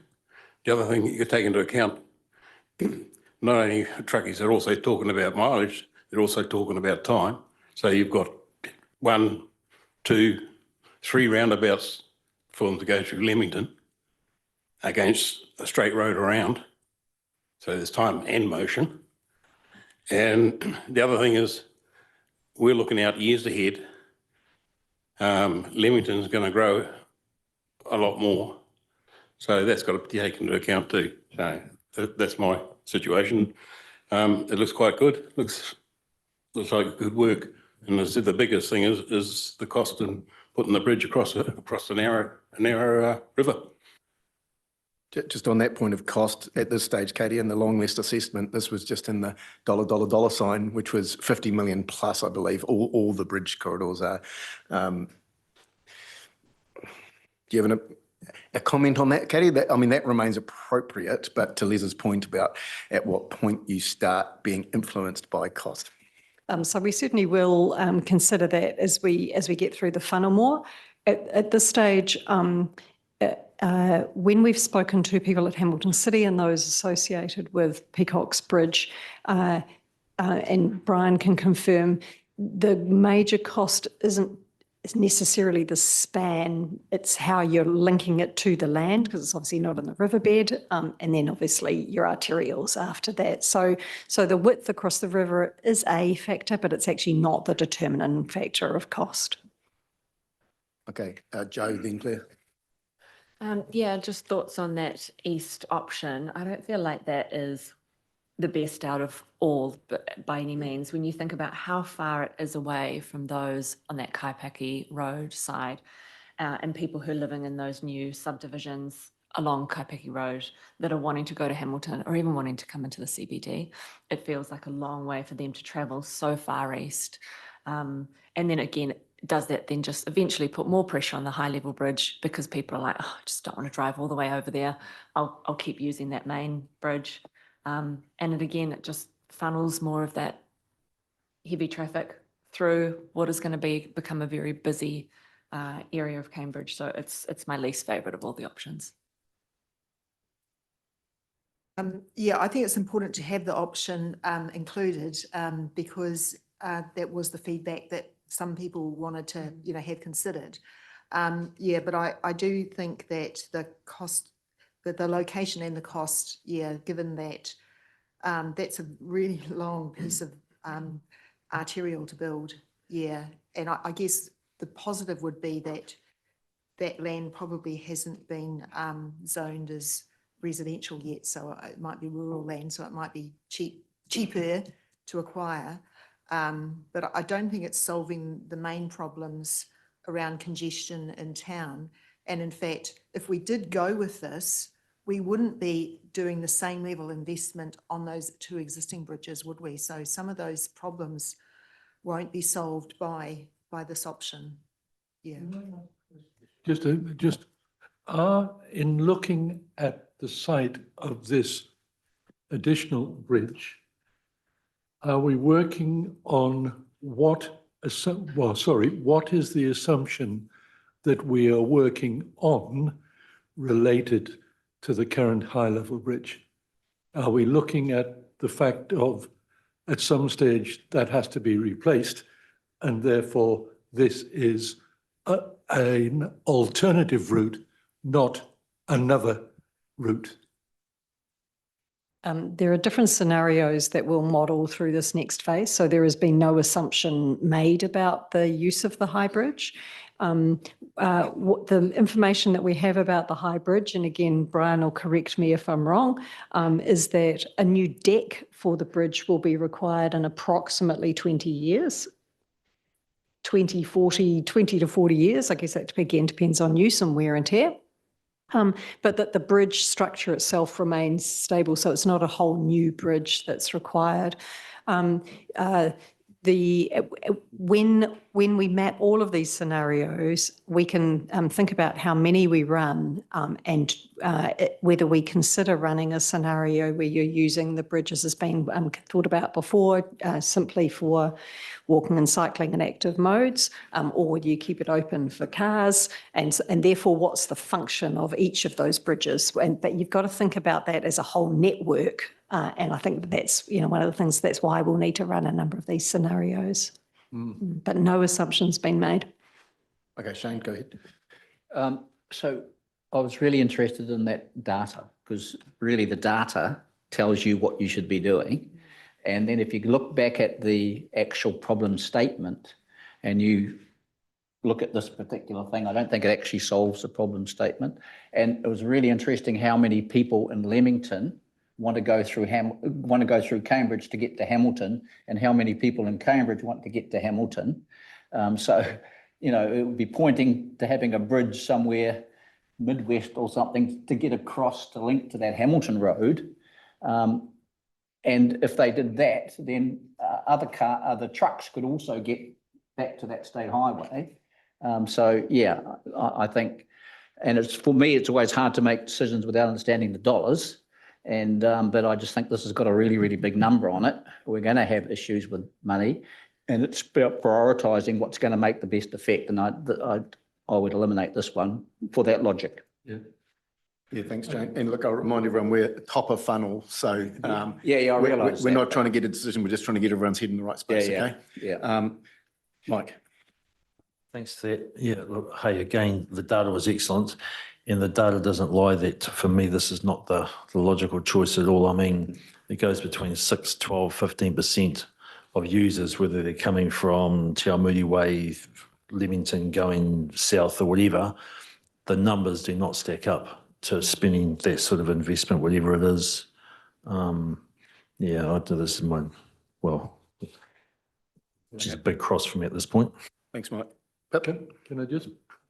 Well, you got a question or a follow-up from that? I think it is a question. Am I correct in assuming that if you just look at cross-river traffic, not the destination of traffic going to other places at the same side of the river, that in fact, in terms of that cross bridge combined, that 60% of that cross river traffic is between Leamington and Cambridge and Leamington.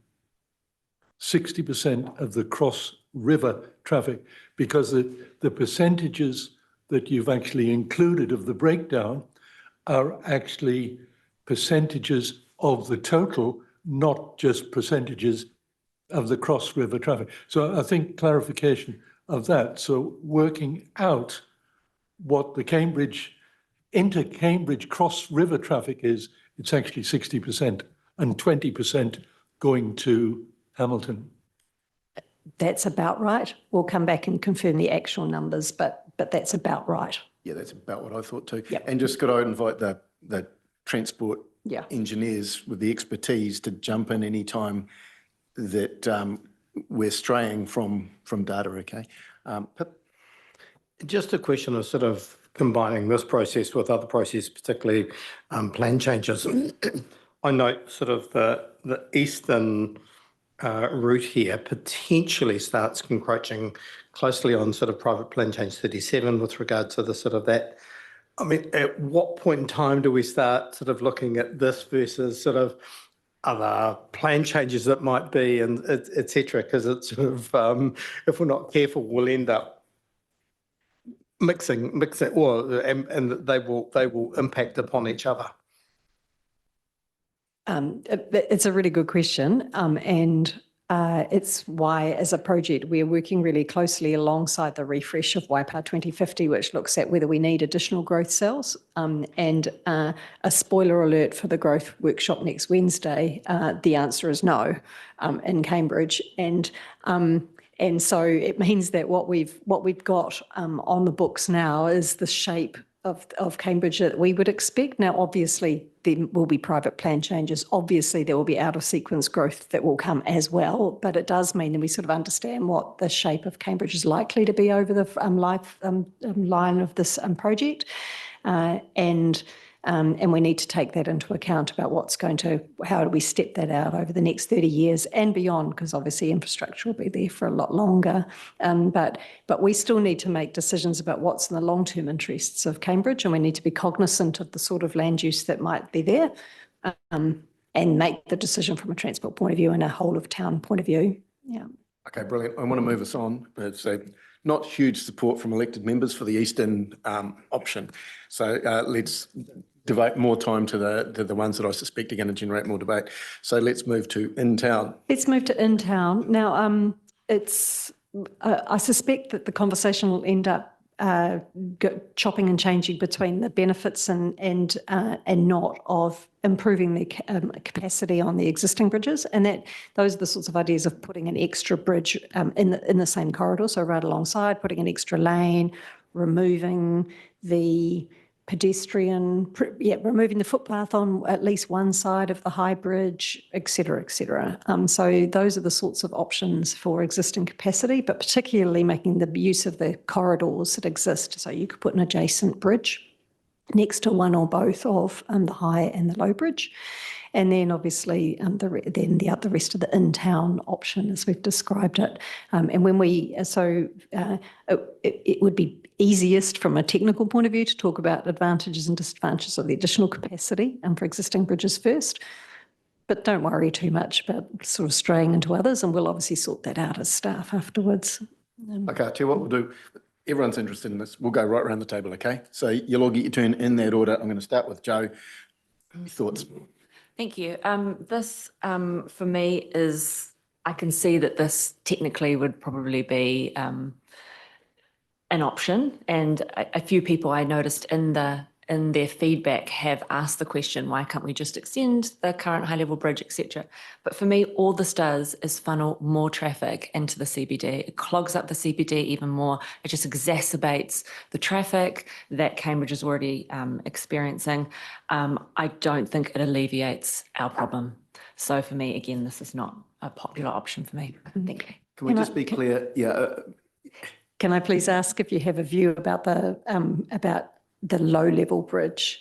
You've commented about the high level bridge. That's a good point. Yes, of course. And I sometimes forget that the in-town option includes the low level bridge.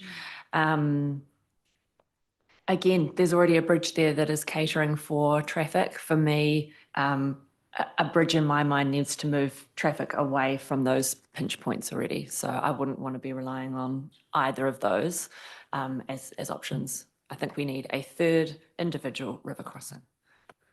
Okay, and I'll be very clear here, in town is existing low-level bridges, the high-level bridges, and anything west of the high-level bridge to the edge of the traditional town boundary, okay? So keep that in mind. In town encompasses, in my mind, traditional Cambridge, okay? So do you have anything you want to add about the inner west suburb? Thank you very much for reminding me that. A inner west option is also the one that for me that would impact the most amount of current residents. And I know that there will be future residents that may be impacted, but yeah, the in-town options are the ones that I think would cause the most problems for current residents.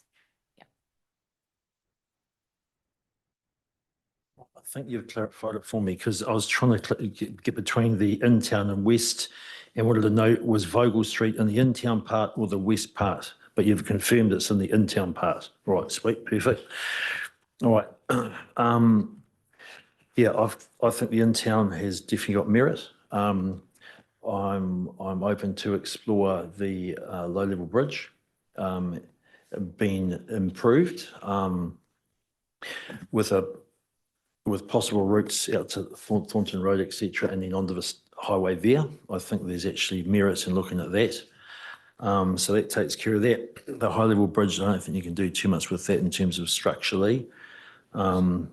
Pretty happy with that, except that it should remain in place forever and a day as a transport corridor for vehicles. And to the, somewhere, I think, west of this in-town option, because you're sort of looking at both sides of the river, no doubt would be an option for me to be explored. Just done with the in-town part for now? Yes, please. Yep. Yep. Yeah, so I think I'm pretty close to what Joe said, that I don't want the solution to just funnel more traffic up Victoria Street, really. I actually see the low-level bridge as having, it would be a good choice to improve the capacity of it, increase the capacity of that.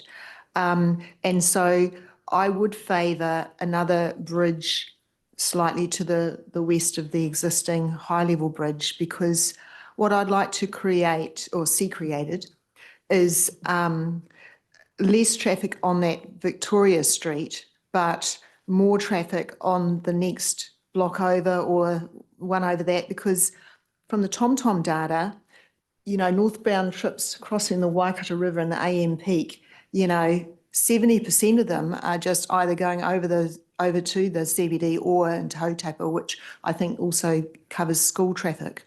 Yeah, and so for those that don't want to go down to the low-level bridge, yeah, they want something, yeah. So I think the most practical thing is like that's where, yeah, but I don't have a view on which one it should go on, but that to me seems to solve the existing traffic pattern congestions. Yeah. Thanks, Claire. Liz?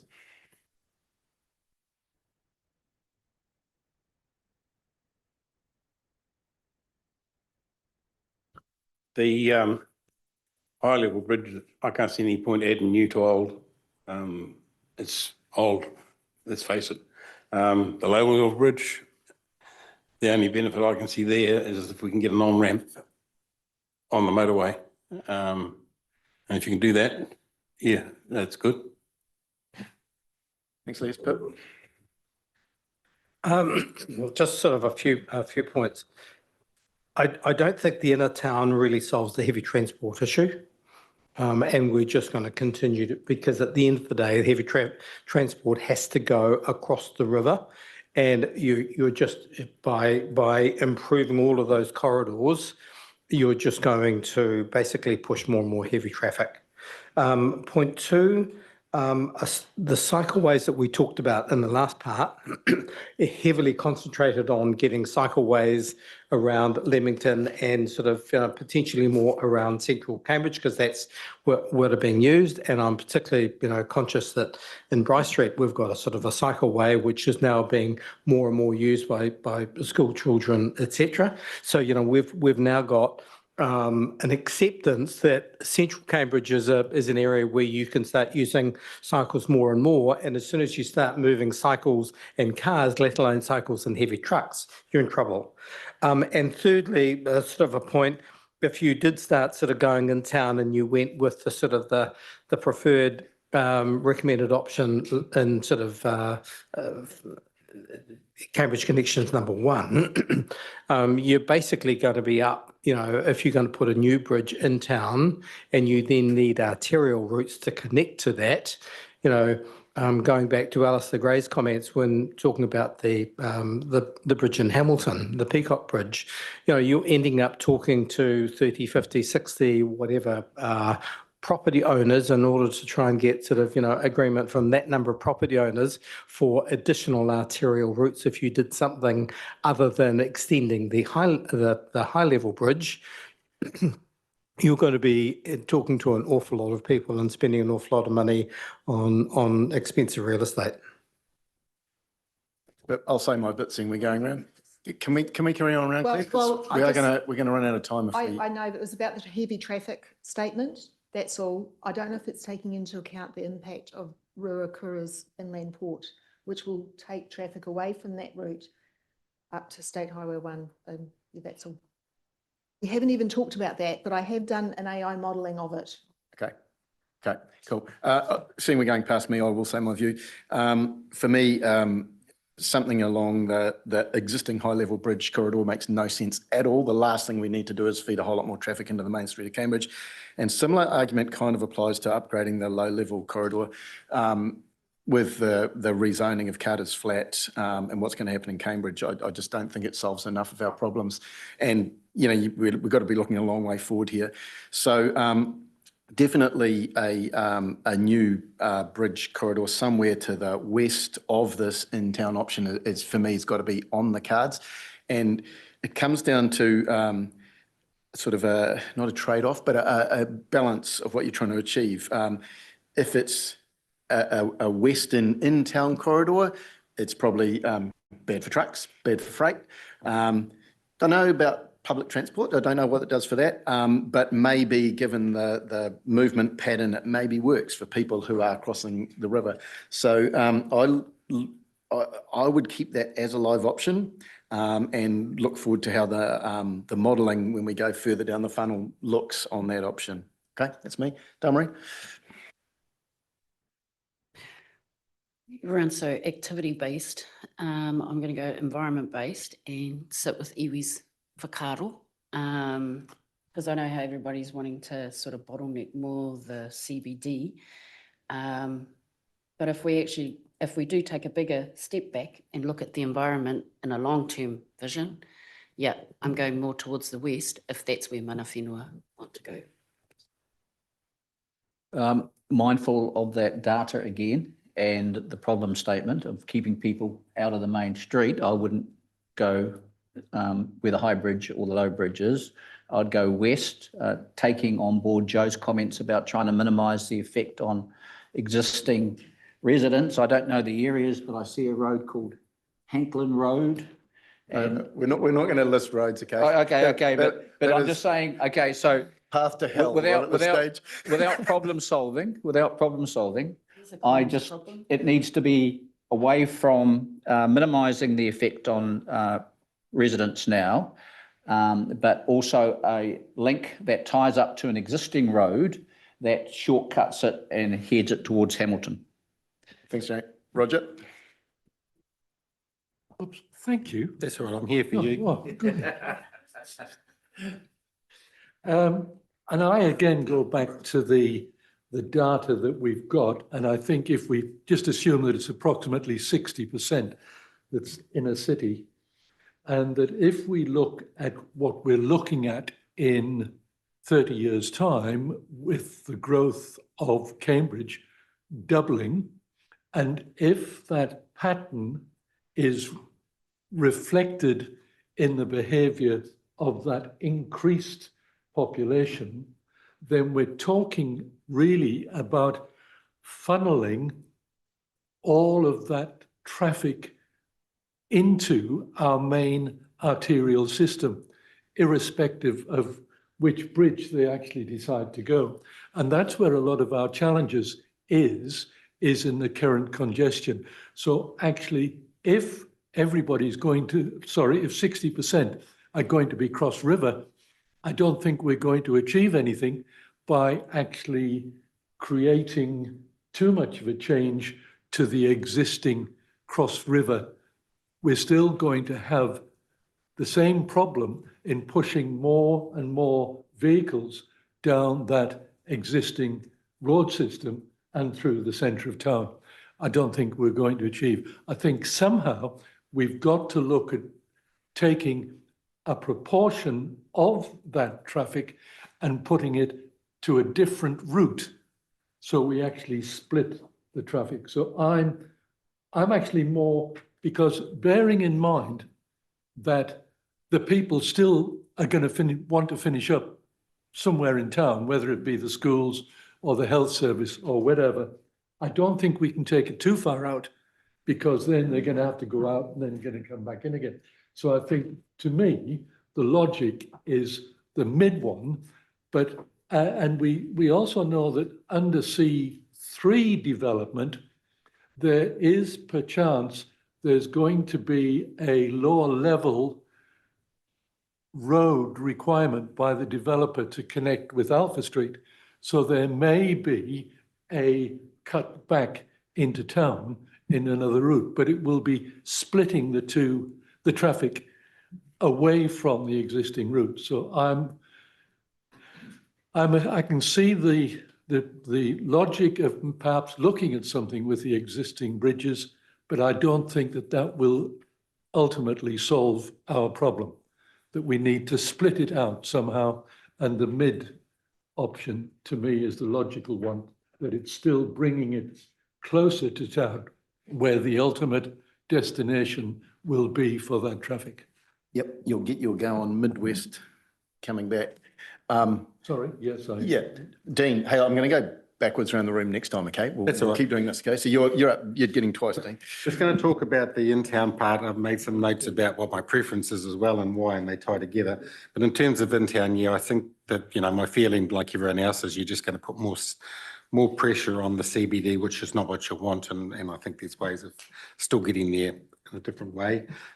There are a couple of opportunities though. The low-level bridge, I still see a point for Cambridge and for all of us travellers from this side of the district who like to go to the bay as well, to have an improved low-level bridge, make it easier to get there somehow, and with the option of a northern ramp. So if those things could be achieved, that'd be great, with more access. So, but that's a big thing. And in terms of the high-level bridge, and I know we're not talking about it, but if this one-way system, the alternate one-way system, or even a light operated out of peak or something like that was put in place, you'd have room on your bridge. If it was permanently only one way for traffic, you'd have room on your bridge to improve your walking and cycling capacity of that bridge, and that would help get people into town by that means rather than their car, which might be a benefit. Thanks, Dean.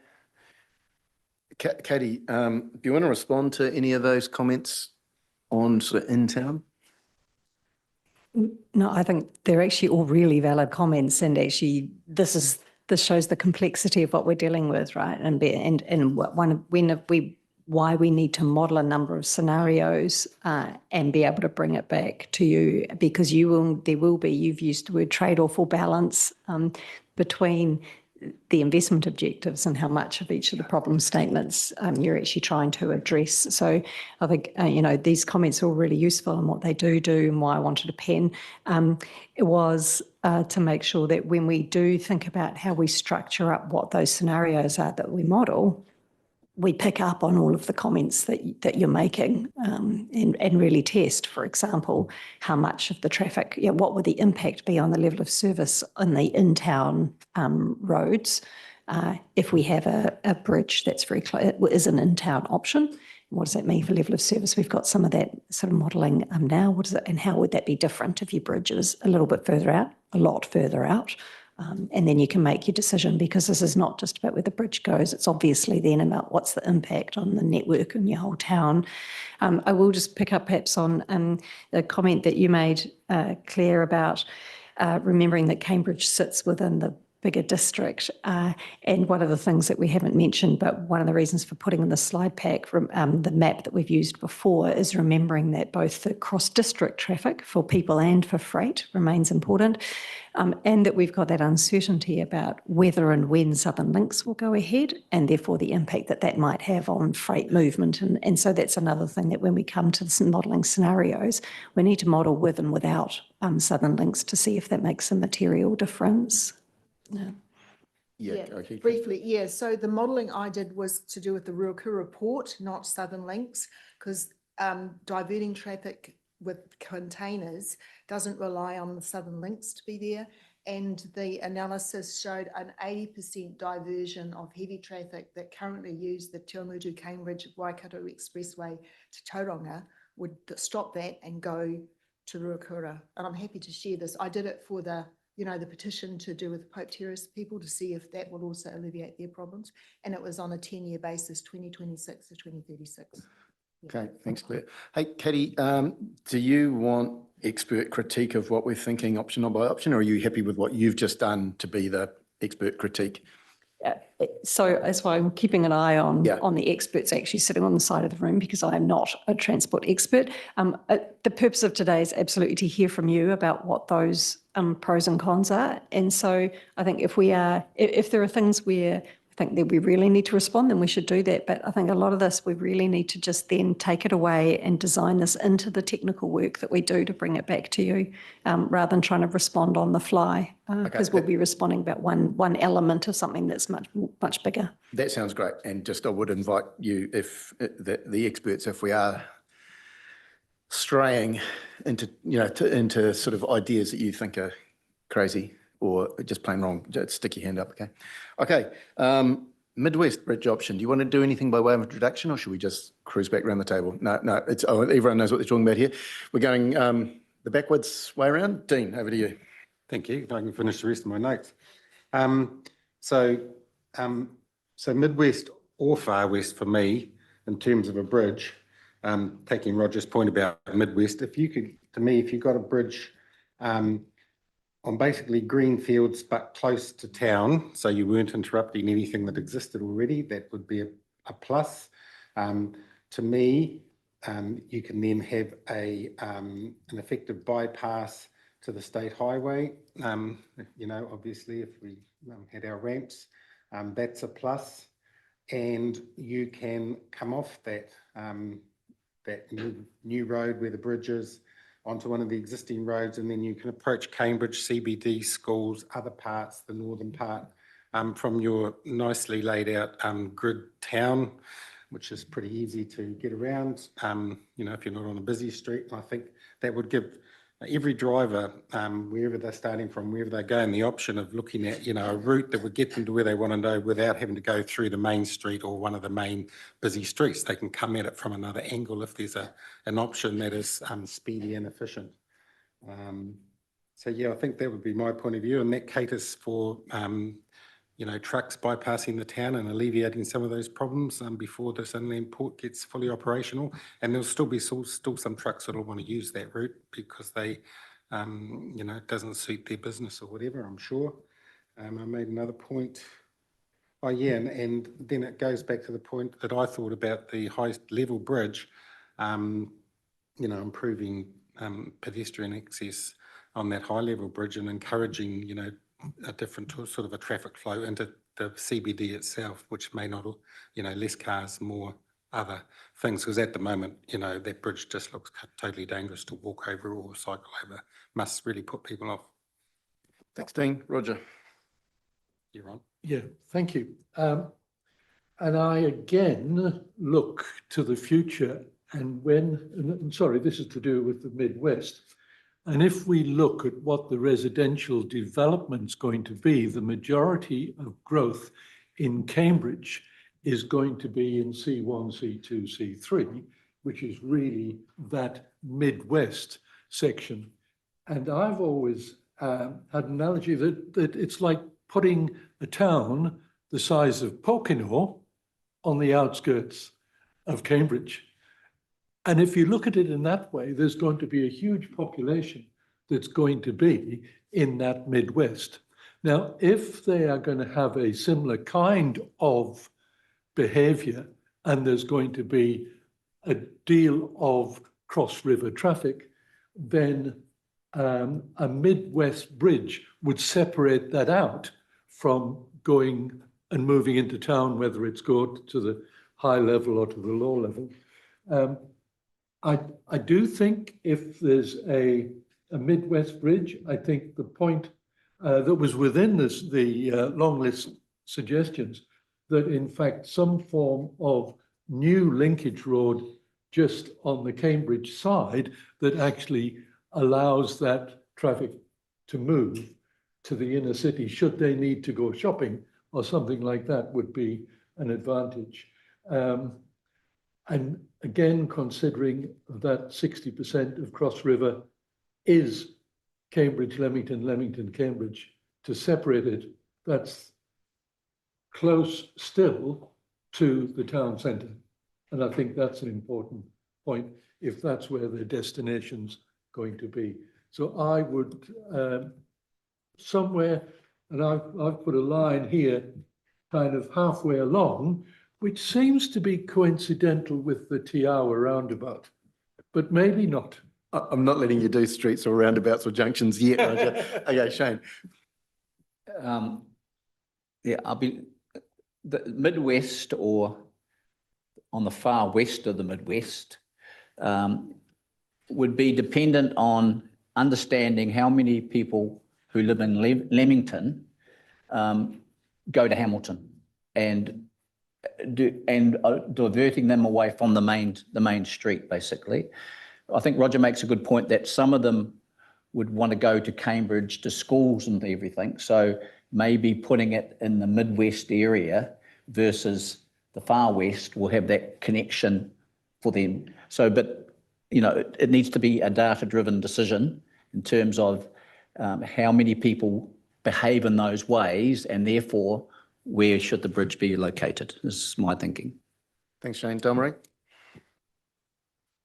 Yeah, and what data doesn't show is the environmental impact. So I just want to keep strong to that on whatever option is going to be put forward, and keeping strong with what iwi say, because every time we drain swamps and do things, we come out with these awful options that end up in the future. So kia ora. Yeah, good on you, Dominic. Okay, for me, Midwest is definitely got to be in the mix. It ticks a lot of boxes. And one of the things we've got to do here is not just think about today, but think far enough ahead. When I'm thinking about this, that's something I always check myself on. Are we thinking far enough ahead? And when we come to do the modelling, I guess that'll be part of it. How sort of future proofed are we being? But yeah, Midwest, somewhere in there definitely works for me. Probably the only thing I'd like to see is the sort of traffic modelling data on what that means for people coming back into town, if that's their preferred river crossing, what that does to the traditional Cambridge West. I mean, I already use them as rat runs anyway, and what that means, I'd like to see that modelled. And then, yeah, what that does to Cambridge Hamilton Road, for example. It's an arterial route, but it's only 2-lane. Those kind of questions. Yeah, and the further west you go, potentially the kind of more significant those issues become, if some half to 60% of people are actually wanting to access town or schools or whatever, they're all going to come back around. So look forward to the modelling data on that. Pip? I concur with many of the statements that have been made already, so I just want to add a couple of other ones. By the looks of things, the Midwest option brings, I think, a significant advantage in looking at the land on the western side of the river. That's industrial land, and so therefore the sort of disruption that you'd get in sort of building roads, etc., sort of on what is land, for example, that's sort of the wastewater treatment station is sort of there, etc. So I mean, I think on the western side of the river, they're sort of you're not disrupting a lot, and sort of likewise on the eastern side of the river. Once again, getting back to the heavy traffic, which I think is becoming an increasingly major issue, I think it does provide the option for that heavy traffic movement sort of to skirt around. And I've always been very positive towards what I call a ring road concept, if we can at all achieve it, which is if we can ultimately use past Cambridge sort of golf club, and we can get a northern access way, and we can get something that then loops around on the western side, which really gives the boundary of Cambridge as a township. I think the whole ring road concept is something that we really have to work towards. Les? Yeah, I agree with Shane. I'd like to see the far Midwest. You've taken into account, you've got the Hautapu, that's going more bigger industrial. There's an overbridge from Hautapu. It goes down there to Cambridge Road. If you come into Cambridge in the afternoon, you'll find all the traffic backs up down Victoria Street. There's a lot less that comes in on Cambridge Road. So if people want to go across the bridge, they can always come down Cambridge Road and use that way in. So yeah, as I said, far west, far midwest.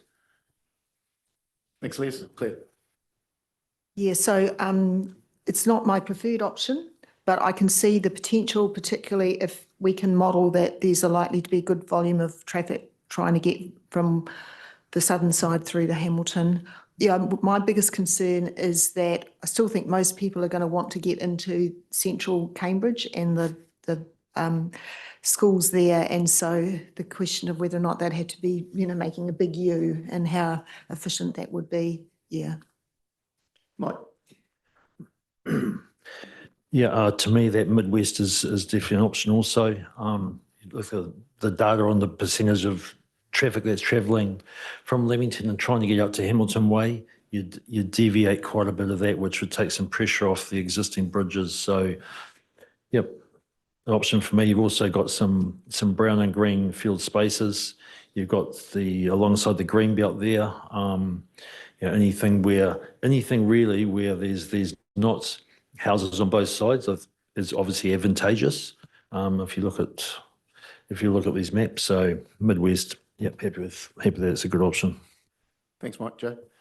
Yeah, thank you. Midwest for me is definitely a great option. I think it still will allow people to access Cambridge without using the high level bridge, obviously, and just alleviates all that pressure and congestion in our main street. And I think it'll be a great way for people to access Hamilton and that airport precinct, which is, as we know, is only going to develop and become more and more of a popular place for people to be. I don't think it's too far out that it means people in Leamington and Kaipiki wouldn't use it. And of course, thinking about our Pope Terrace residents, it would funnel some of that heavy traffic away from them. It means that the existing bridge options are still well used and utilised, but not overwhelmed. And also, I'm thinking for kids on bikes that are wanting to get to the middle school, St. Peter's and Cambridge High, it's a great option for them. Yeah. Nice. You can roll straight into the far west and we'll come back around. Yeah, far west for me is too far west, put simply. I don't think it helps people who want to get into Cambridge. The data is pretty clear. That's where people are going. And I just think it's not an option that would suit our current residents or even those of the future. Yeah, I can't see how any of the data supports the far west. Yeah, I agree with that. Same here. Same here. Far west, all these points are sort of, far west or sort of east far west. It's sort of, it's sort of how far do you go and where do you create the dividing line? I'd once again say, both the more far Midwest and mid far west options have the big advantage that you don't have a lot of landowners on both sides. And once again, I go back to the comments that were made by Alistair Gray about, the biggest time delay is going to be dealing with as many property owners as you can. And so if you can find an area which is sort of greenbelt land to sort of build access ways with a river crossing, I think that creates a huge advantage. Yeah, far west is too far west for me. It doesn't solve the problems. Maybe when Cambridge's got 80,000 people, there'll be a bridge there. And to your point, but maybe at some point in the future, whoever's sitting here needs to be thinking about it, because I have a very strong view that these things need to be identified a long way in advance and you save a lot of trouble, but that's not for today. Okay, Delmarie? Same.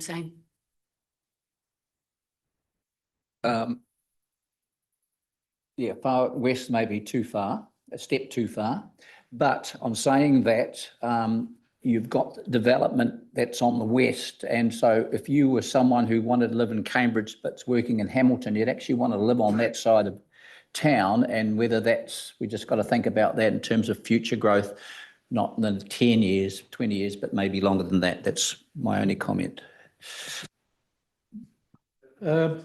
I've already expressed my opinion on Midwest. May I just ask a question though? It's really, really interesting, and it all the importance of the data, I think, is ultimate, because that's what's going to tell the story. But can I reflect on the previous iteration where the data actually reflected pretty much exactly the same behavioural trait of Cambridge to Cambridge? And yet that was criticised because of the COVID influence, and perhaps we didn't correctly, there was a question of whether we'd correctly measured the behaviour.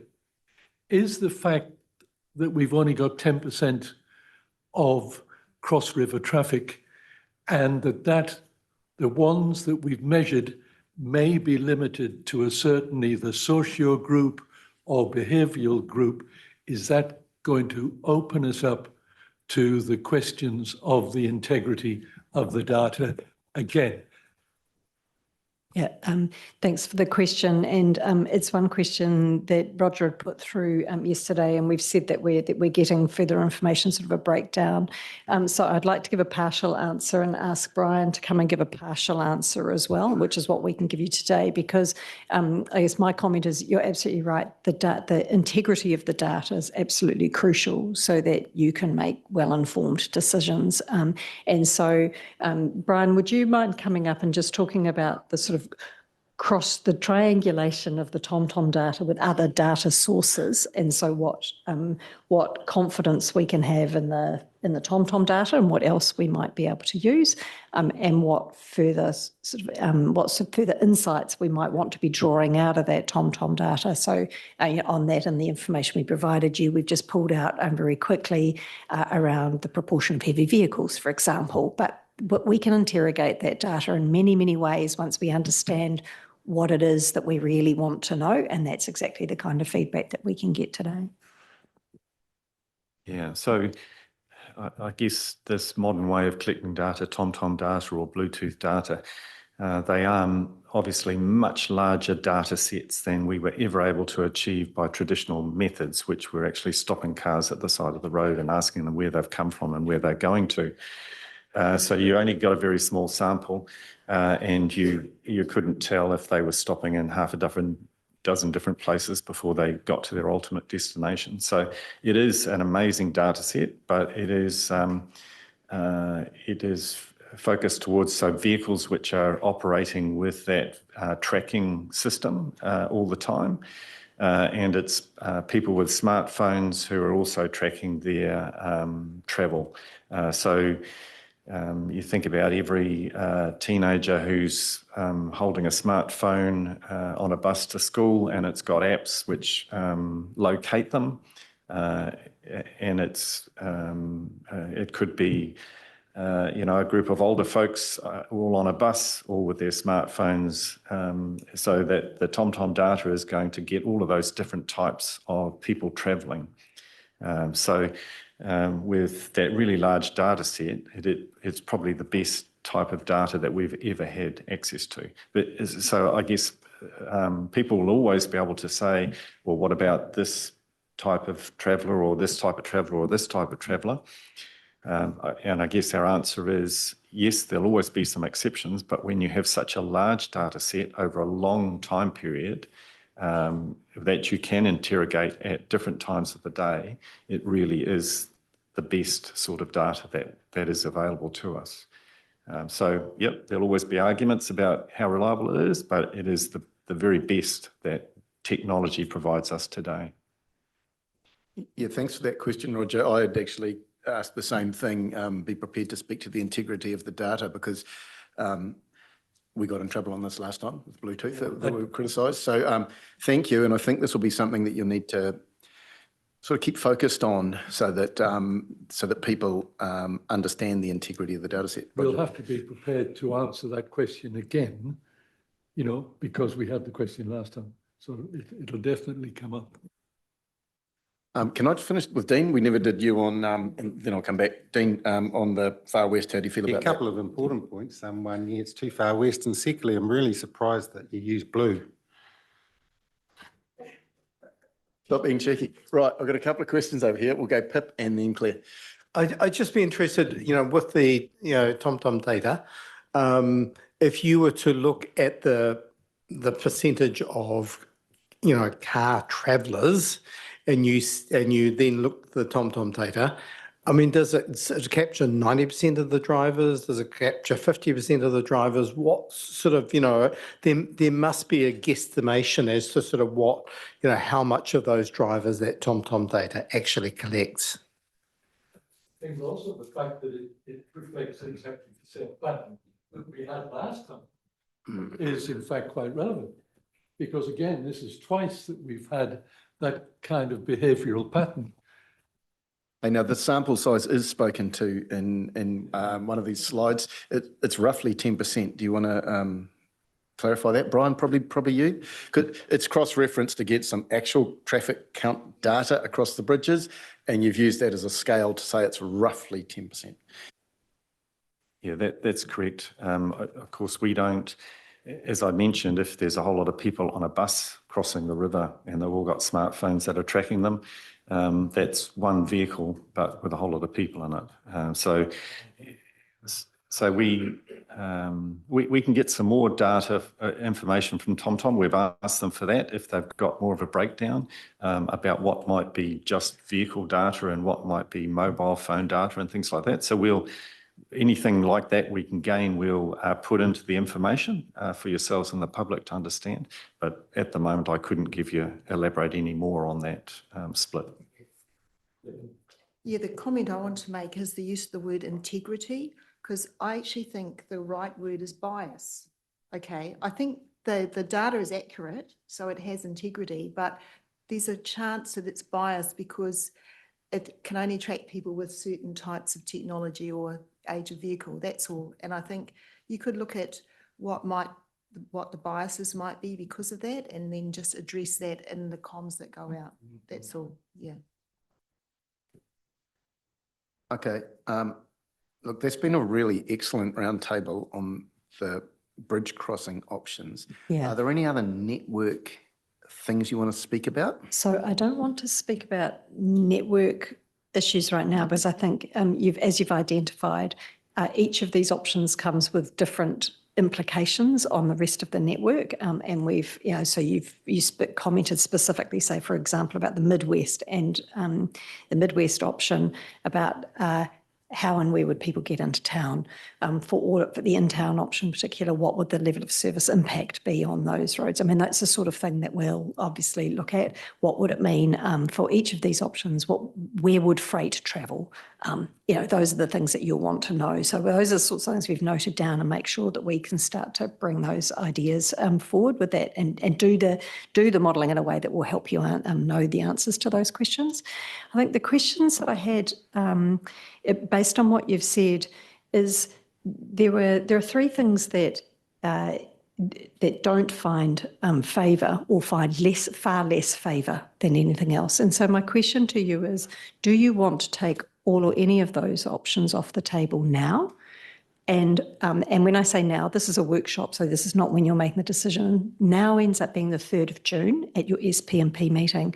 So, and a second part to that question is, if you want to make a decision about that on the 3rd of June, is there additional information that you want about the east option, about the high level bridge, adjacent bridge, and the Far West Bridge that you want to support decisions on the 3rd of June, to take them off the table so that we can concentrate our time, money and energy onto those options that are left in play?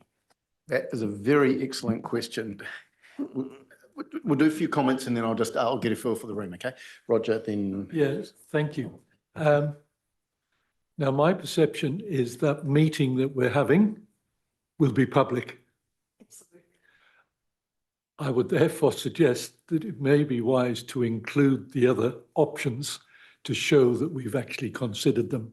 So we can certainly, to clarify what I was asking, what I would be suggesting is that we bring the supporting information in the pros and cons, just as you've been talking about, and the community reference group and the Cambridge Community Board will add to this next week and the week thereafter. about the pros and cons of each of those options, have the supporting evidence, and that all of those options are brought to you, and it is your choice on the 3rd of June whether you want to exclude them or not at that time with the supporting evidence. But it's the question that you would concentrate on. Based on today's feedback, Based yes. on today's feedback. So Yes. it's a question of the best utilisation of your time. Particularly after the 3rd of June, that's exactly right, because we will start to get into that technical modelling that is time consuming and costly. And there's a lot of permutations. So the more that we can focus our efforts on those things that you think should be still progressed, then that's what we should do. So this is about when we keep narrowing the funnel. And if there's anything you want taken off the table, to consider for that on the 3rd of June. We're going clear first, then you, Shane. Yeah, that's a great question, and I really think it's an excellent consideration. So what I would like is the feedback from the community reference group and the community board as to whether or not they've fallen similarly, and then an indication from you of how much additional cost and time there would be to do those the three lowest scoring options, which I think are the ones that you mentioned. I was a bit worried actually about excluding some so early on, but I think if we've already had some feedback, I think it's a prudent thing. It's a good way to maximise our dollars to make sure we're still going to make a good decision, and we've got early indications that some just aren't going to solve the problem anyway. But if we had that extra information, I think that would help us exclude them. Okay, Shane. Yeah, I strongly believe that elected members shouldn't be taking these things off the table. I think the community should be taking them off, or the evidence should be taking them off the table.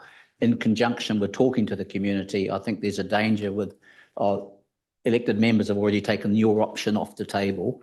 I don't think it's the way to go. I think it's a community project, and we should think about it in those terms. We've been very clear that SPMP is the decision maker in this. So but it's a funnel. So you saying you wouldn't be happy on 4th of June or 3rd of June, whichever it is, to start ruling any options out at that decision gate? Without understanding what the community's view is, and only be pulling stuff out if there's evidence or data that suggests that does not fix the problem statement. The next big community engagement is following the shortlisting on 4 June, isn't it? That's exactly right. So, so we would absolutely be able to provide you with the pull out in a coherent way what was the feedback from the previous stage that you've already got, but at least put it in a nice bundle for you. The feedback from the community reference group and the feedback from the community board is what we would be able to bring back to you, and we would be able to make sure that we target the evidence for each of those options so that you can make an informed decision. I'm not asking you to make the decision today. I'm saying if you want to consider that, it impacts how we prepare as staff to support you making a decision. And on the 3rd of June, if you choose to keep all or some of those options on the table, then that's what you decide. Okay, Les? Yeah, just the two main bridges, if we want new ones, it's going to be mid and far Midwest. So you have to include the community, whether they want one in closer to town and whatever, or everything that means, or one out further. Yeah, I keep the east option from the point of view of more better interaction with the community. Katie, I'm not sure we're giving you. Oh, did you have your hand up, Pip? You go, Pip. Just in terms of getting a quality decision, obviously the more resources you put into realistic options versus unrealistic options, I think it makes a huge amount of sense. And so I'd be very keen to understand the collective views of all of those groups, and then really just go, in reality, some of these things just won't fly, because the more we have on realistic options that we think can fly, we are going to get a far better ultimate decision when we concentrate our resources rather than spreading around 4 options. Joe, and then you, Roger. Yeah, to answer your question, Katie, I'd actually be happy to remove any options that we're not wanting to focus on at that 3rd June workshop with community reference, community board input, only because I think the community have voted us in to make these decisions on their behalf. That's our point as a governance group. And if we're listening to their feedback already through the Ideas Forum and through those other bodies, I feel like, I mean, I just want to get this project going. I want to stay on task. I want to move forward. And I think over discussing options that are just not going to work is just a waste of time. So I'd be happy to remove those two or any that we don't want to progress forward.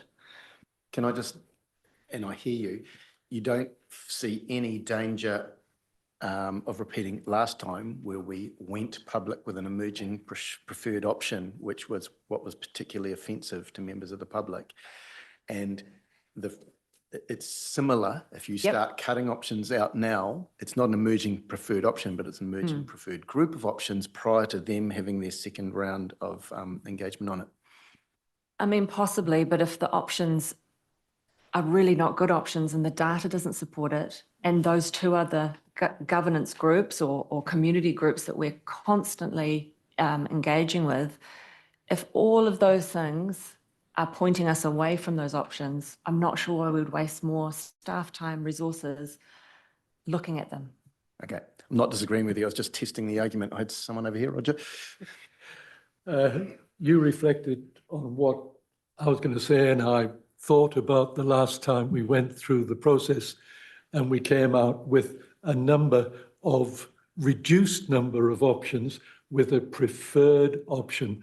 And we've got to be very, very careful that there is no inference within the information that there's already a preferred option that is putting its hand up. So because you'll come with a chart that'll have the other options mentioned or something.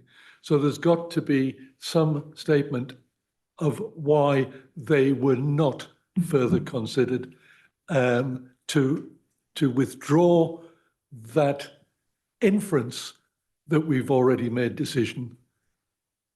So can I be very clear what you're asking for, Katie? These options are staying live till 4 June, comes to SPMP, and at that point, the real question is, do we rule some out then? Or do we keep them alive past then, which means you guys have to keep doing work on them? That's exactly which right. is a tax on our resources for things that we collectively are going, it's not going to fly. That's the nub of what we're asking for. That's exactly right. So we will so that is the way we will design the report for you, and the recommendation will be that you make a decision. And it's not for us to be making a decision, and we will be providing you with supporting evidence, including the feedback, and we will do that looking at these investment objectives and what the data is actually showing, kind of here and in the long term, and then that will be a decision for you. So I'll make sure the recommendations are: do you want to proceed with the east option? Do you want to proceed with the far west option? Do you want to proceed with an adjacent bridge or utilising that corridor of the high level bridge, whatever the right wording will be? Those will be separate recommendations, and then you can make a decision on the 3rd of June whether you want staff to proceed past that 3rd of June or not for any or all of those options. And that's your decision. But like I say, we'll try and make sure the evidence supports that, as well as obviously the other all of the other options which you're expecting you're likely to want to proceed with. Okay, let's put that to bed. That's great discussion, and where you've landed at, this is a decision for 3rd June, right? So correct. You have enough to carry on at this stage. Absolutely. And we collectively decide on 3rd June if we want to rule some out or not. That's a decision for then. We can think about it between now and then, and we'll be assessing the risks and rewards of doing that at that point. I want to move us on to car parking. That's been a great discussion, and I wanted it skewed in favour of this, which is what we've done. So now we've got through 12:15, so about 40 minutes on car parking, which is possibly equally as controversial, but yes, let's go, car parking. And Katie, if we could be really clear what you want to achieve out of this next 40 minutes on car parking. Absolutely. So in the papers that have come and in this slide pack, which I don't intend to run through because it's not a good use of your time, but what we've tried to do is just give you the context for where we're at currently with parking. Remind you that we don't have a parking strategy for the whole district. So what we're looking at the moment is what should our approach be for Cambridge. And to that end, we put in a little bit of information about how much parking is there currently. We will keep drilling down into this data. We've had a couple of questions to break this down further, and we also included the parking map as an appendix to your paper so you can see where there are currently time limits. But where I really want to get to is reminding people that managing parking was one of these things around managing demand. That's really important as part of how you manage your transport system. It doesn't sit in isolation, and I think that this is one of the problems at the moment of we came to you last time, talked about public transport, and then we talked about walking and cycling, and and then we talked about network options. Now we're talking about parking. They have to work collectively as a system, and I know you know that, but I think I wanted to say it anyway because if you're going to manage demand for parking, you've got to think about, well, what are the alternatives and how easy are you making it for people to actually get into town in other ways? And those things go hand in hand. And we have spoken at previous rounds, and when we were looking at what was the assessment criteria, we talked about how much you want to focus on demand measures and how much you want to talk about supply. And obviously, again, both of those go hand in hand. But what we've really tried to do is put together 5 parking management objectives, which is what I'm seeking guidance on today, so that this can frame up the way that we would approach parking from a technical point of view in Cambridge. They are very much supported around this idea of making the most of what we've got before we build new stuff. And that's the language you'll hear from me every time, whether it's parking or anything else. And so the idea here is to use the time that we've got with you today to get feedback about these objectives. We can run through them one by one, or we can deal with them as a whole, depending on where people are landing. And what we would do with these is then test them with the community reference group next week and the community board the week after that, with an intent to then amend them based on the feedback from you and those 2 groups, and bring them back to the 3rd of June meeting for you to adopt these parking management objectives. Because once we've got some political direction about what you're trying to achieve, then we'll start to apply it. Applying it looks like coming up with a parking hierarchy about who are you trying to cater for where and when, and there's some really good examples around the country that we would be looking at. They include Hamilton City, as you would expect, looking at our neighbour, but they also include Nelson and Timaru. And Nelson's actually quite a good example, although it's a bit bigger than us. They have the same issues of the in-town and a number of visitors and through traffic, just as we're talking about, and they've got some really good work going on. So it's not the only place that we're looking at, but we'll certainly be drawing on good practice around the country, as you would expect. So that's what we would be able to keep working through to then understand what would the steps be for parking. So that's by way of introduction, but feedback around these draft management objectives today from you would be fantastic. It strikes me that one of them is a demand side, that's 3, reducing parking demand, and the other 4 essentially supply side of the parking question. Would that be fair, or am I off? I think that they certainly are designed to be a mix of demand and supply, because that's what we heard from you.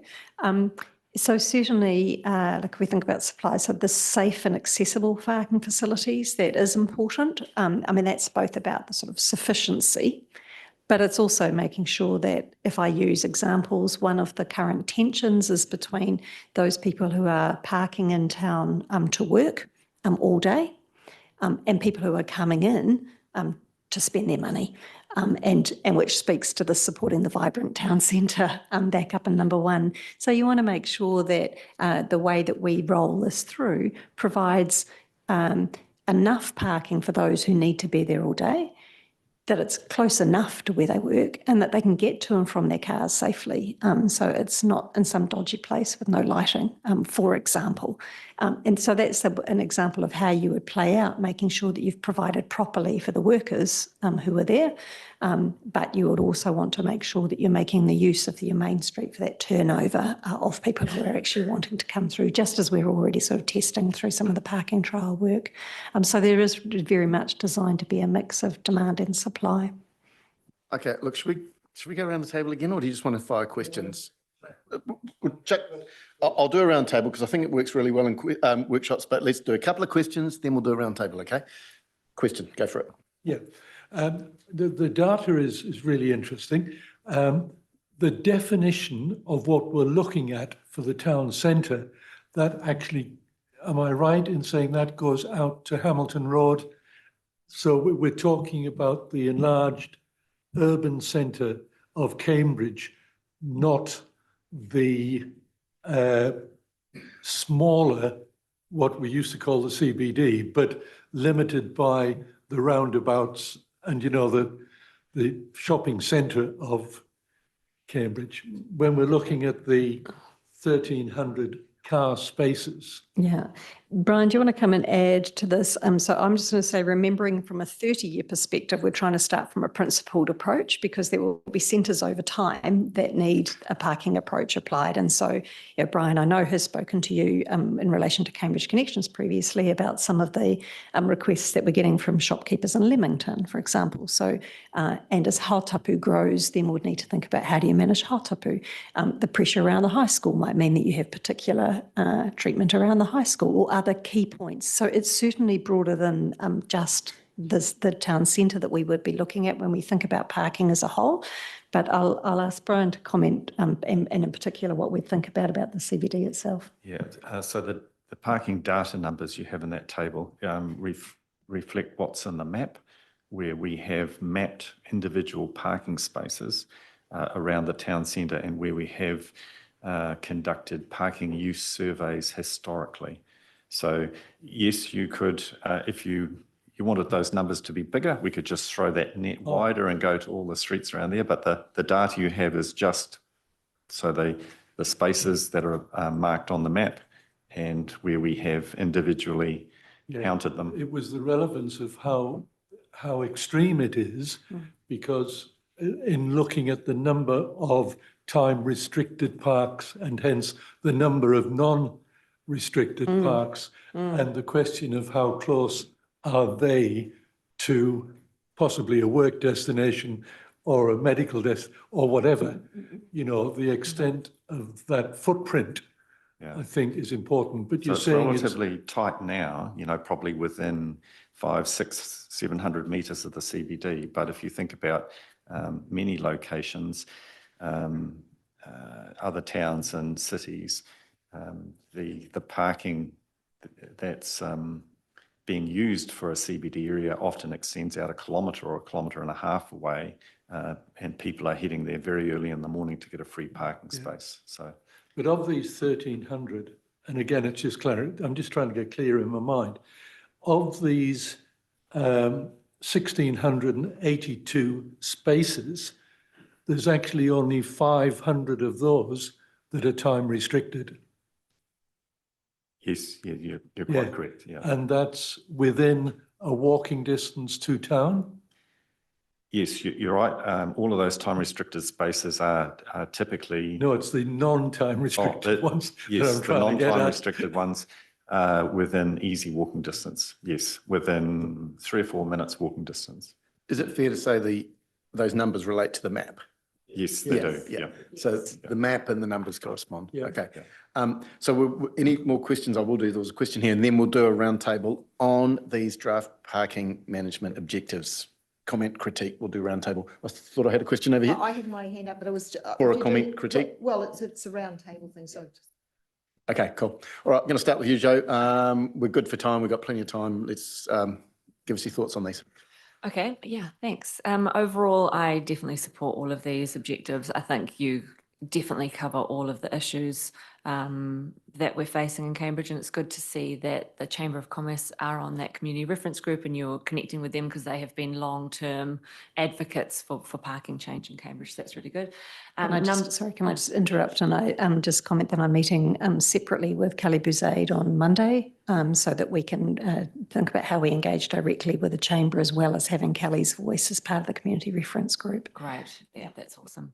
Number 2 is really important for me, I guess, because when you speak about that long-term parking, there are people who work in Cambridge but don't live here. And we heard that pretty loud and clear with when we removed those car parks in Wilson Street for the cycleway, which I support, but you know, the retailers did say, look, I have staff from Matamata or I have staff who live in Hamilton. So long-term all-day parking is going to be really essential in this plan. But no, overall, no other comments, really supportive of the objectives as they are. Mike? Yeah, look, hey, very supportive of, I mean, the only one I'll comment on really is number 3, encourage travel choices that reduce parking demand. And we just need to make sure we see that in a positive light and not try and put things in place in a punitive light to deter people to make it uncomfortable. It's like, I'm taking it as it is in the positive. Cool, thanks. Yes, I've got 3 main points. The first one in the optimisation first approach slide, that's on page 57 of our agenda. You've got optimise what we already have, and as you've said, Katie, you know, that's going to be your catch cry. It just says about supporting mode shift options such as public transport, and I'd like in there to have and shared options or something as well. You do have micro mobility, and I noticed further in the slide pack you mentioned specifically those pick-up, drop-off little points or zones, which I think is really important because that supports that. That's all, yeah. The second thing is about, I totally support you having a hierarchy of parking needs, particularly those all-day people. And I'd like you to consider this new technology-driven approach where people who live within a radius of, say, of 800 metres of the main street, but have a property that has a driveway and a lawn that they'd be quite happy for people to park on and pay money for it, that we should be seeing if we could have that option sort of available. Have you heard about that? Yes, I have a little bit, and actually it's interesting that extending on that further, that you may have seen in the media recently with Hamilton City Council actually looking at negotiating with some of the private landowners from businesses, not just individuals, about whether their car parks could be used at off-peak times, so at weekends, for example, and particularly where you've got people coming in sort of beyond business hours. And I think that's a really good example of making the most of what exists already. So yes, I think we'll make a note to make sure that it really caters for that, both sort of whether they're commercial spaces or private spaces. Yeah, that'd be really great. And then the last thing I have is a question, really, just testing. I've heard talk about getting a parking building built, you know, so it was on that long list that we had. So I wasn't sure if it is actually in these, but it could be. I'm just checking whether or not it still is in there. It's one of the parked ideas that you parked at the extraordinary SPMP meeting on Monday. And the rationale for that at the moment is that it goes back to the sort of making you most of what you've got, that there are a number of things we would want to do before it would make economic sense, publicly or privately, to be building a car parking building. So in the time frame of this project, we don't see that that's a viable option. Yeah, okay, cool. No, thanks, that's me. You know, I just got to ask, there was talk about a building getting built down there by the new police station that was going to have car parks tied to it. Is there any update on that? Sorry, so there won't be, we've parked the idea of a parking building. I think one of the things, but if I understand your question, it's then about requirements for businesses to be providing parking and what other businesses might be providing. Is that true? There was mention that there was going to be parking under this building that was going to be built. That's certainly, that's what I understand for quite a lot of the plans that are being thought about, is that employers and those who are constructing buildings are thinking about how much parking they're going to be providing for those people who are working in them. It's not clear if that would be, again, private parking, or whether there would be any scope for that to be available for public car parking as well. I guess that's the developer's choice.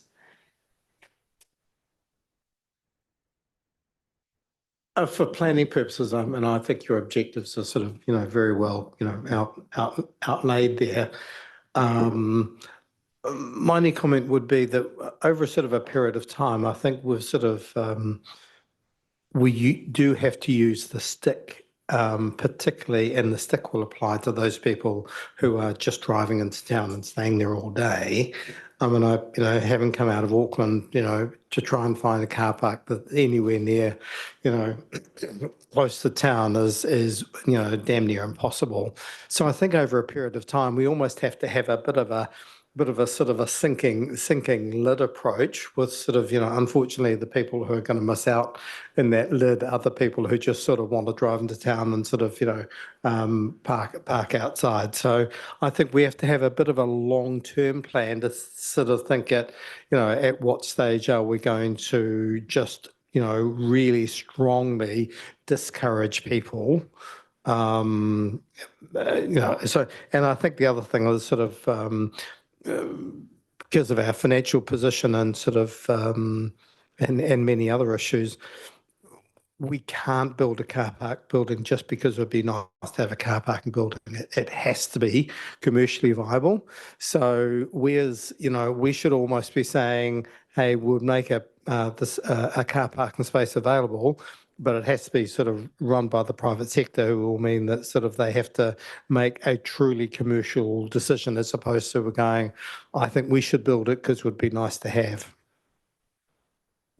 Thanks, Pip. Look, the parking objectives seem great to me. I've got no problem with them. I just was kind of wondering, though, how good our modelling is going to be in respect of car parking. We're modelling growth, traffic flows, etc. And given we're taking a whole systems approach, I mean, it's been easy to observe over the past few years what I call the parking ring. It's getting further and further and further out. Is our modelling as part of Cambridge Connections going to be good enough to give any sense of what that looks like over time? Like, it relates to these bridge corridors. If you've got a bridge corridor somewhere out west, but there's not a single park east of it, that is significant. Can we do that or not? Is that too hard? Because I mean, parking's not all day, there's so many variables in there, so much uncertainty. Yeah. Is there a modelling tool? So EL and Brian might want to comment further, but I think what I'd say first of all is, and I've just flicked to the details around this fifth objective, you'll see the bottom point is about using this technology to monitor demand, and that becomes important from, as you say, from a modelling perspective, as well as actually just having managing the car park use at the time. The technology obviously exists right now to be able to monitor how long there's time limits, and has done that for us to be able to roll out. And certainly that becomes, it pays for itself very, very easily. And it picks up perhaps on your point, Pip, around the increased enforcement that comes with that, which is certainly called out here so that we can actually manage that. Enforcement would be one of the first steps that you take once you've made sure that you've got the time limits and you've set up everybody the way they're supposed to. Then you do need that clear and consistent enforcement to do so. I think, though, that your more sophisticated approach then comes over time to make sure that you've got the technology so that you are managing demand properly across the whole system. And you can take, as you say, that kind of system approach of saying, well, where is everyone coming from and what are their options? If they're not parking, what alternatives have we provided for them, so that you're not looking at parking by itself.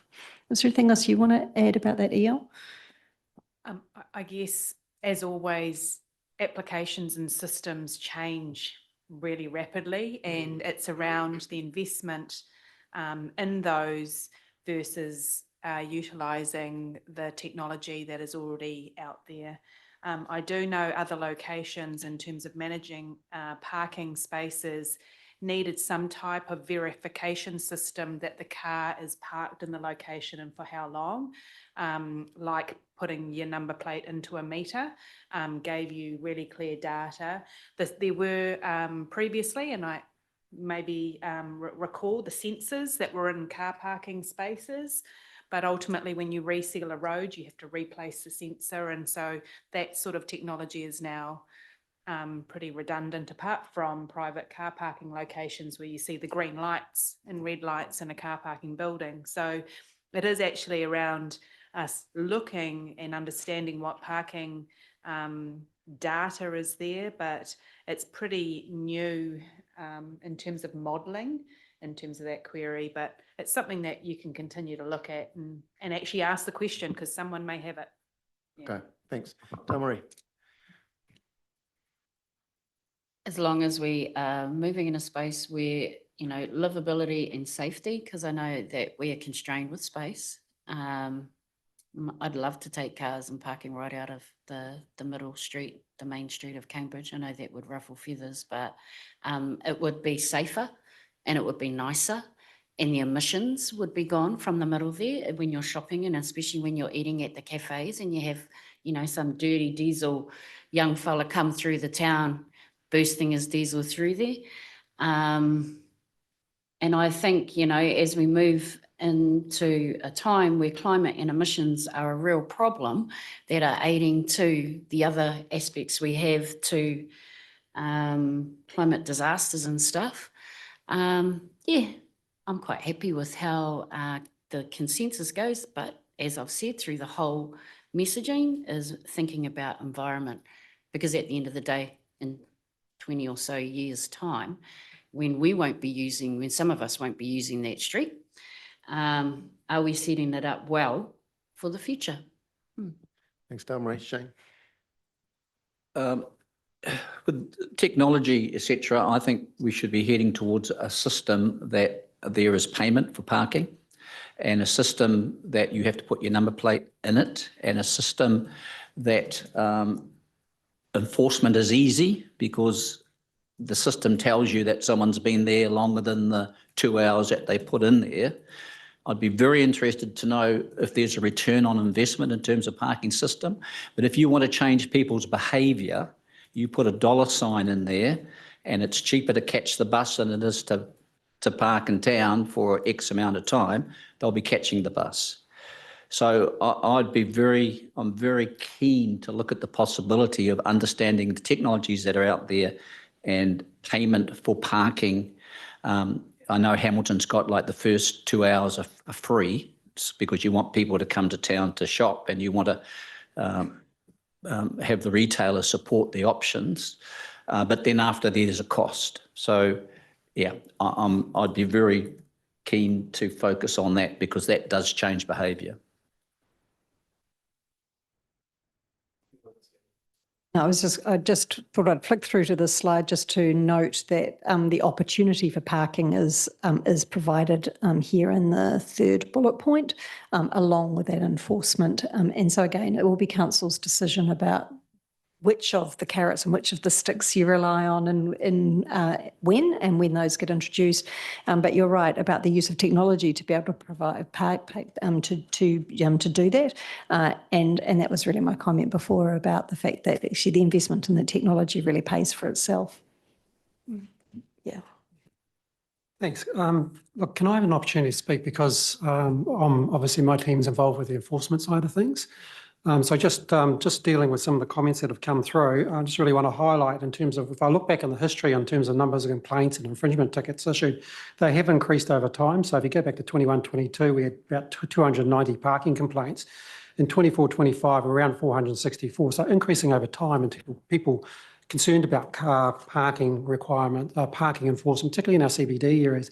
And the number of our infringement tickets have increased over time. If you look back at 21-22, 336 issued, peaking around 1,851 in 23-24, in 24-25, 1,464. So the number of infringement tickets have increased over time. And we haven't been we're not doing it proactively, it's more reactive. So absolutely, and it's not the most efficient way of enforcing parking, having staff going out there. There's health and safety issues. We're having body cameras now to protect them. So all of that's going on. So we do want to move into a technological investment there. And we have been looking at Aero Ranger parking monitoring system, which is a vehicle monitoring camera system. And that records the number of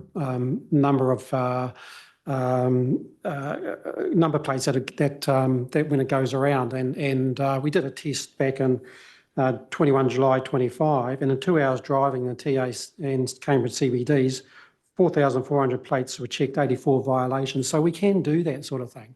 And what we'll talk about in our levels of service review when it's coming forward to you is just talking about that technology and whether you want to invest in that technology. Because it comes at a cost, and yes, we'll have to look at the cost benefit arrangements. So what is the cost of that technology versus the returns that we're likely to get? So we'll bring that information through to you. And that may be the direction that we'll move in towards, because the council has never previously invested in meters in my time here. They've never chosen to do that.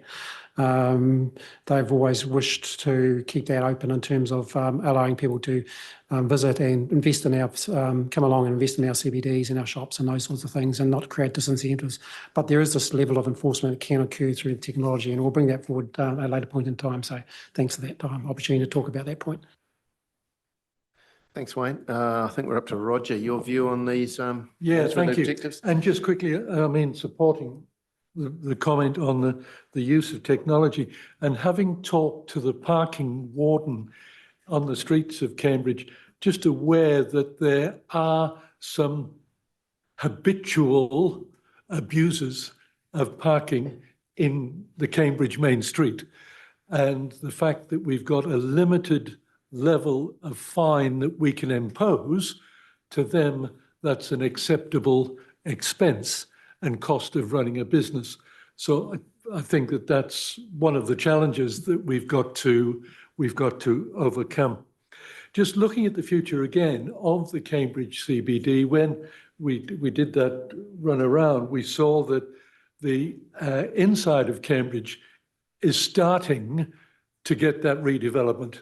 You know, we're getting that nice new building built on the Cambridge Main Street. I believe that that's going to be the start of a lot of redevelopment, which is actually going to increase the level of worker destination in the CBD. And if that increases the number that are going to travel from outside and be looking for all-day parking, and that's, I suppose, where my question came from. Where are those all-day parks, and what is going to be the demand for all-day parks coming into the future? And maybe that's going to get out of balance, or going to be a balancing question about getting short-term parking for the actual participants of the activity. So I think that's going to be a challenge. And certainly if there is a parking building, then not closing our eyes to PPP opportunities that may, because I don't think we want to invest in a parking building, but if there is a commercial opportunity, then certainly opening the door for a PPP would be a way of doing that. I think really one of the advantages that we have of Cambridge is the actual width of our main street. It's a lovely wide main street, and there's a lot of space there. You're going to park in the centre. Well, we already have parking in the centre, but I think I'm going to this safe factor. And one of the things that perhaps I'd like to specify is that we actually do change the location of the bike path to the other side of the vehicles, because currently we've got the bike trail behind the vehicles and it's perceived as being unsafe, and it's not an incentive for people to actually go into town and use their bike as an alternative means of transport. So I don't know how feasible that is and if that's a huge cost. Is that feasible, Brian? Oh, thank you. Well, and certainly that's I'm something. going to write that down. yeah, When I we do spoke like that. in the cycling workshop that walking and cycling workshop that we had with the community reference group last week, we were certainly exploring exactly these sorts of different types of cycling treatments for different routes. So that and the recognition that being able to cycle into town is something that's important. So that's something we'll certainly be doing more work on. And certainly looking at the safe and secure storage of micro mobility units and incorporating them in.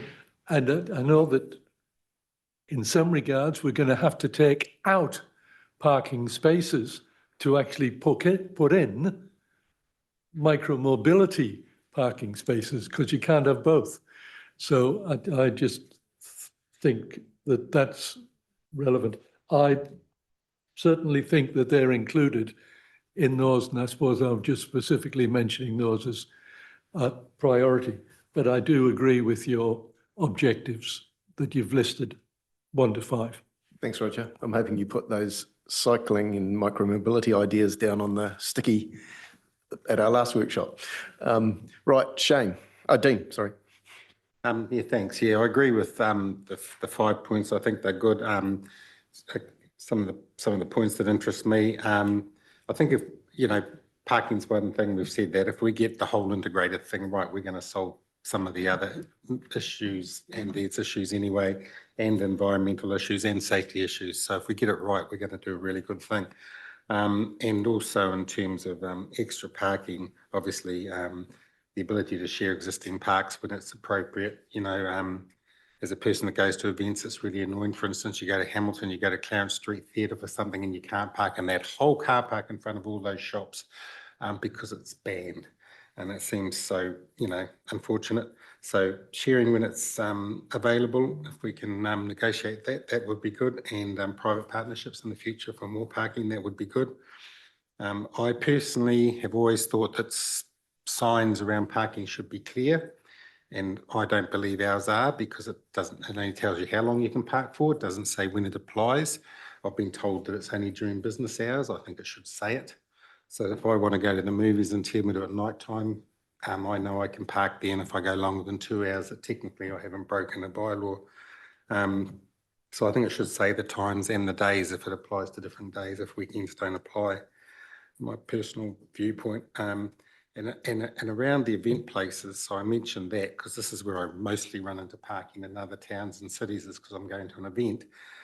You've got by your town hall, for instance, is that your only event place in the main street, technically? You've got some 2-hour parking, but you've also got some 90-minute parking. Technically, if you went to a concert there, 90 minutes isn't enough. So, yeah, I would just say that's a consideration. Okay, thanks, Dean. Look, I'm sensing pretty general support for your parking principles. Have I missed someone? No. Mike, do you want to follow? I'll just ask a question, just because it is a 30-year plus strategy. Where in this does talking about technology, but not what's been talked about, this driverless car thing, which we all know is overseas and all the rest of it, and with the advantage of in the end, drop off to work, go home, come back, sort of thing. Where does that fit into this over the next 30 years? Like, where's identified for us to have an eye on the ball?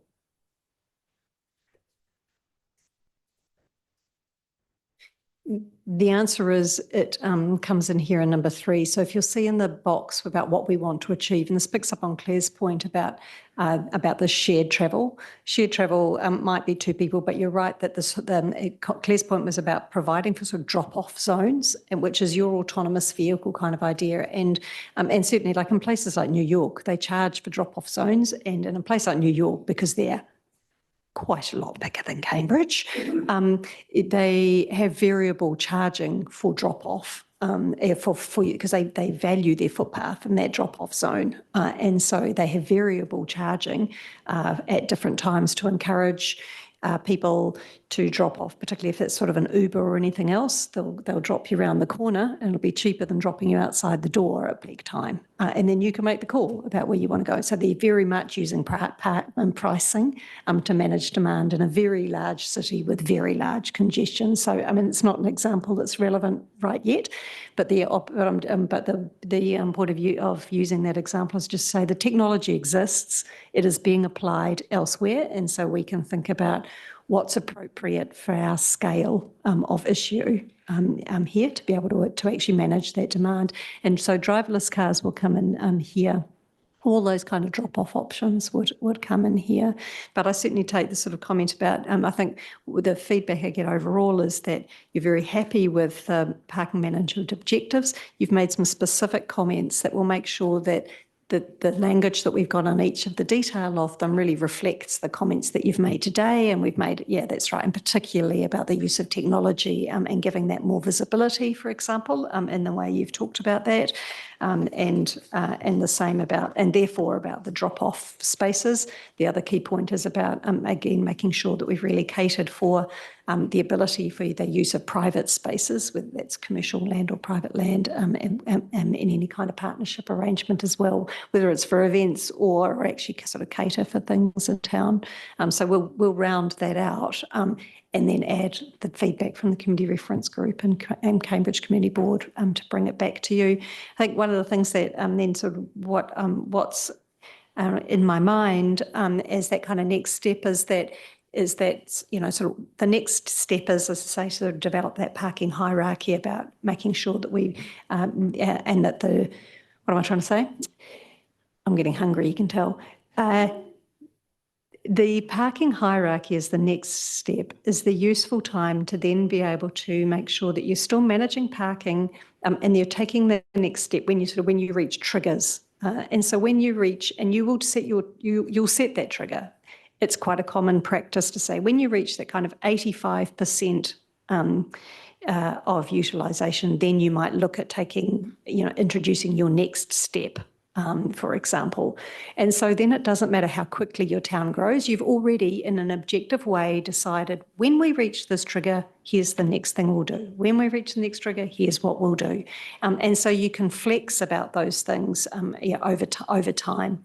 And so that's what the next step is for you. And so I think if we see some of that really common feedback from the community board and the CRG, we might just start to introduce some of that so you can see how it would be applied and make that real for you. Because I think then you'll see how the decisions that you'll need to make and then how we play that through in a technical sense of making sure that we are providing for those who are being dropped off, those who have special mobility needs, the out-of-town parking, those with trailers, et cetera, et cetera. I mean, there's the types of users that you want to provide for, and that's what you'll see coming through next. Yeah. Okay, excellent summary, Katie. I was going to invite you to do that, and you've already done it. And next steps well laid out too, and we're on time, so I think we'll draw this to a conclusion. Really excellent workshop. Thanks, team. I look forward to hearing how you get on with Community Reference Group, community boards. And yeah, we're back here, and 3 June is not that far away. So look forward to that as we go down the funnel. Thanks, everyone.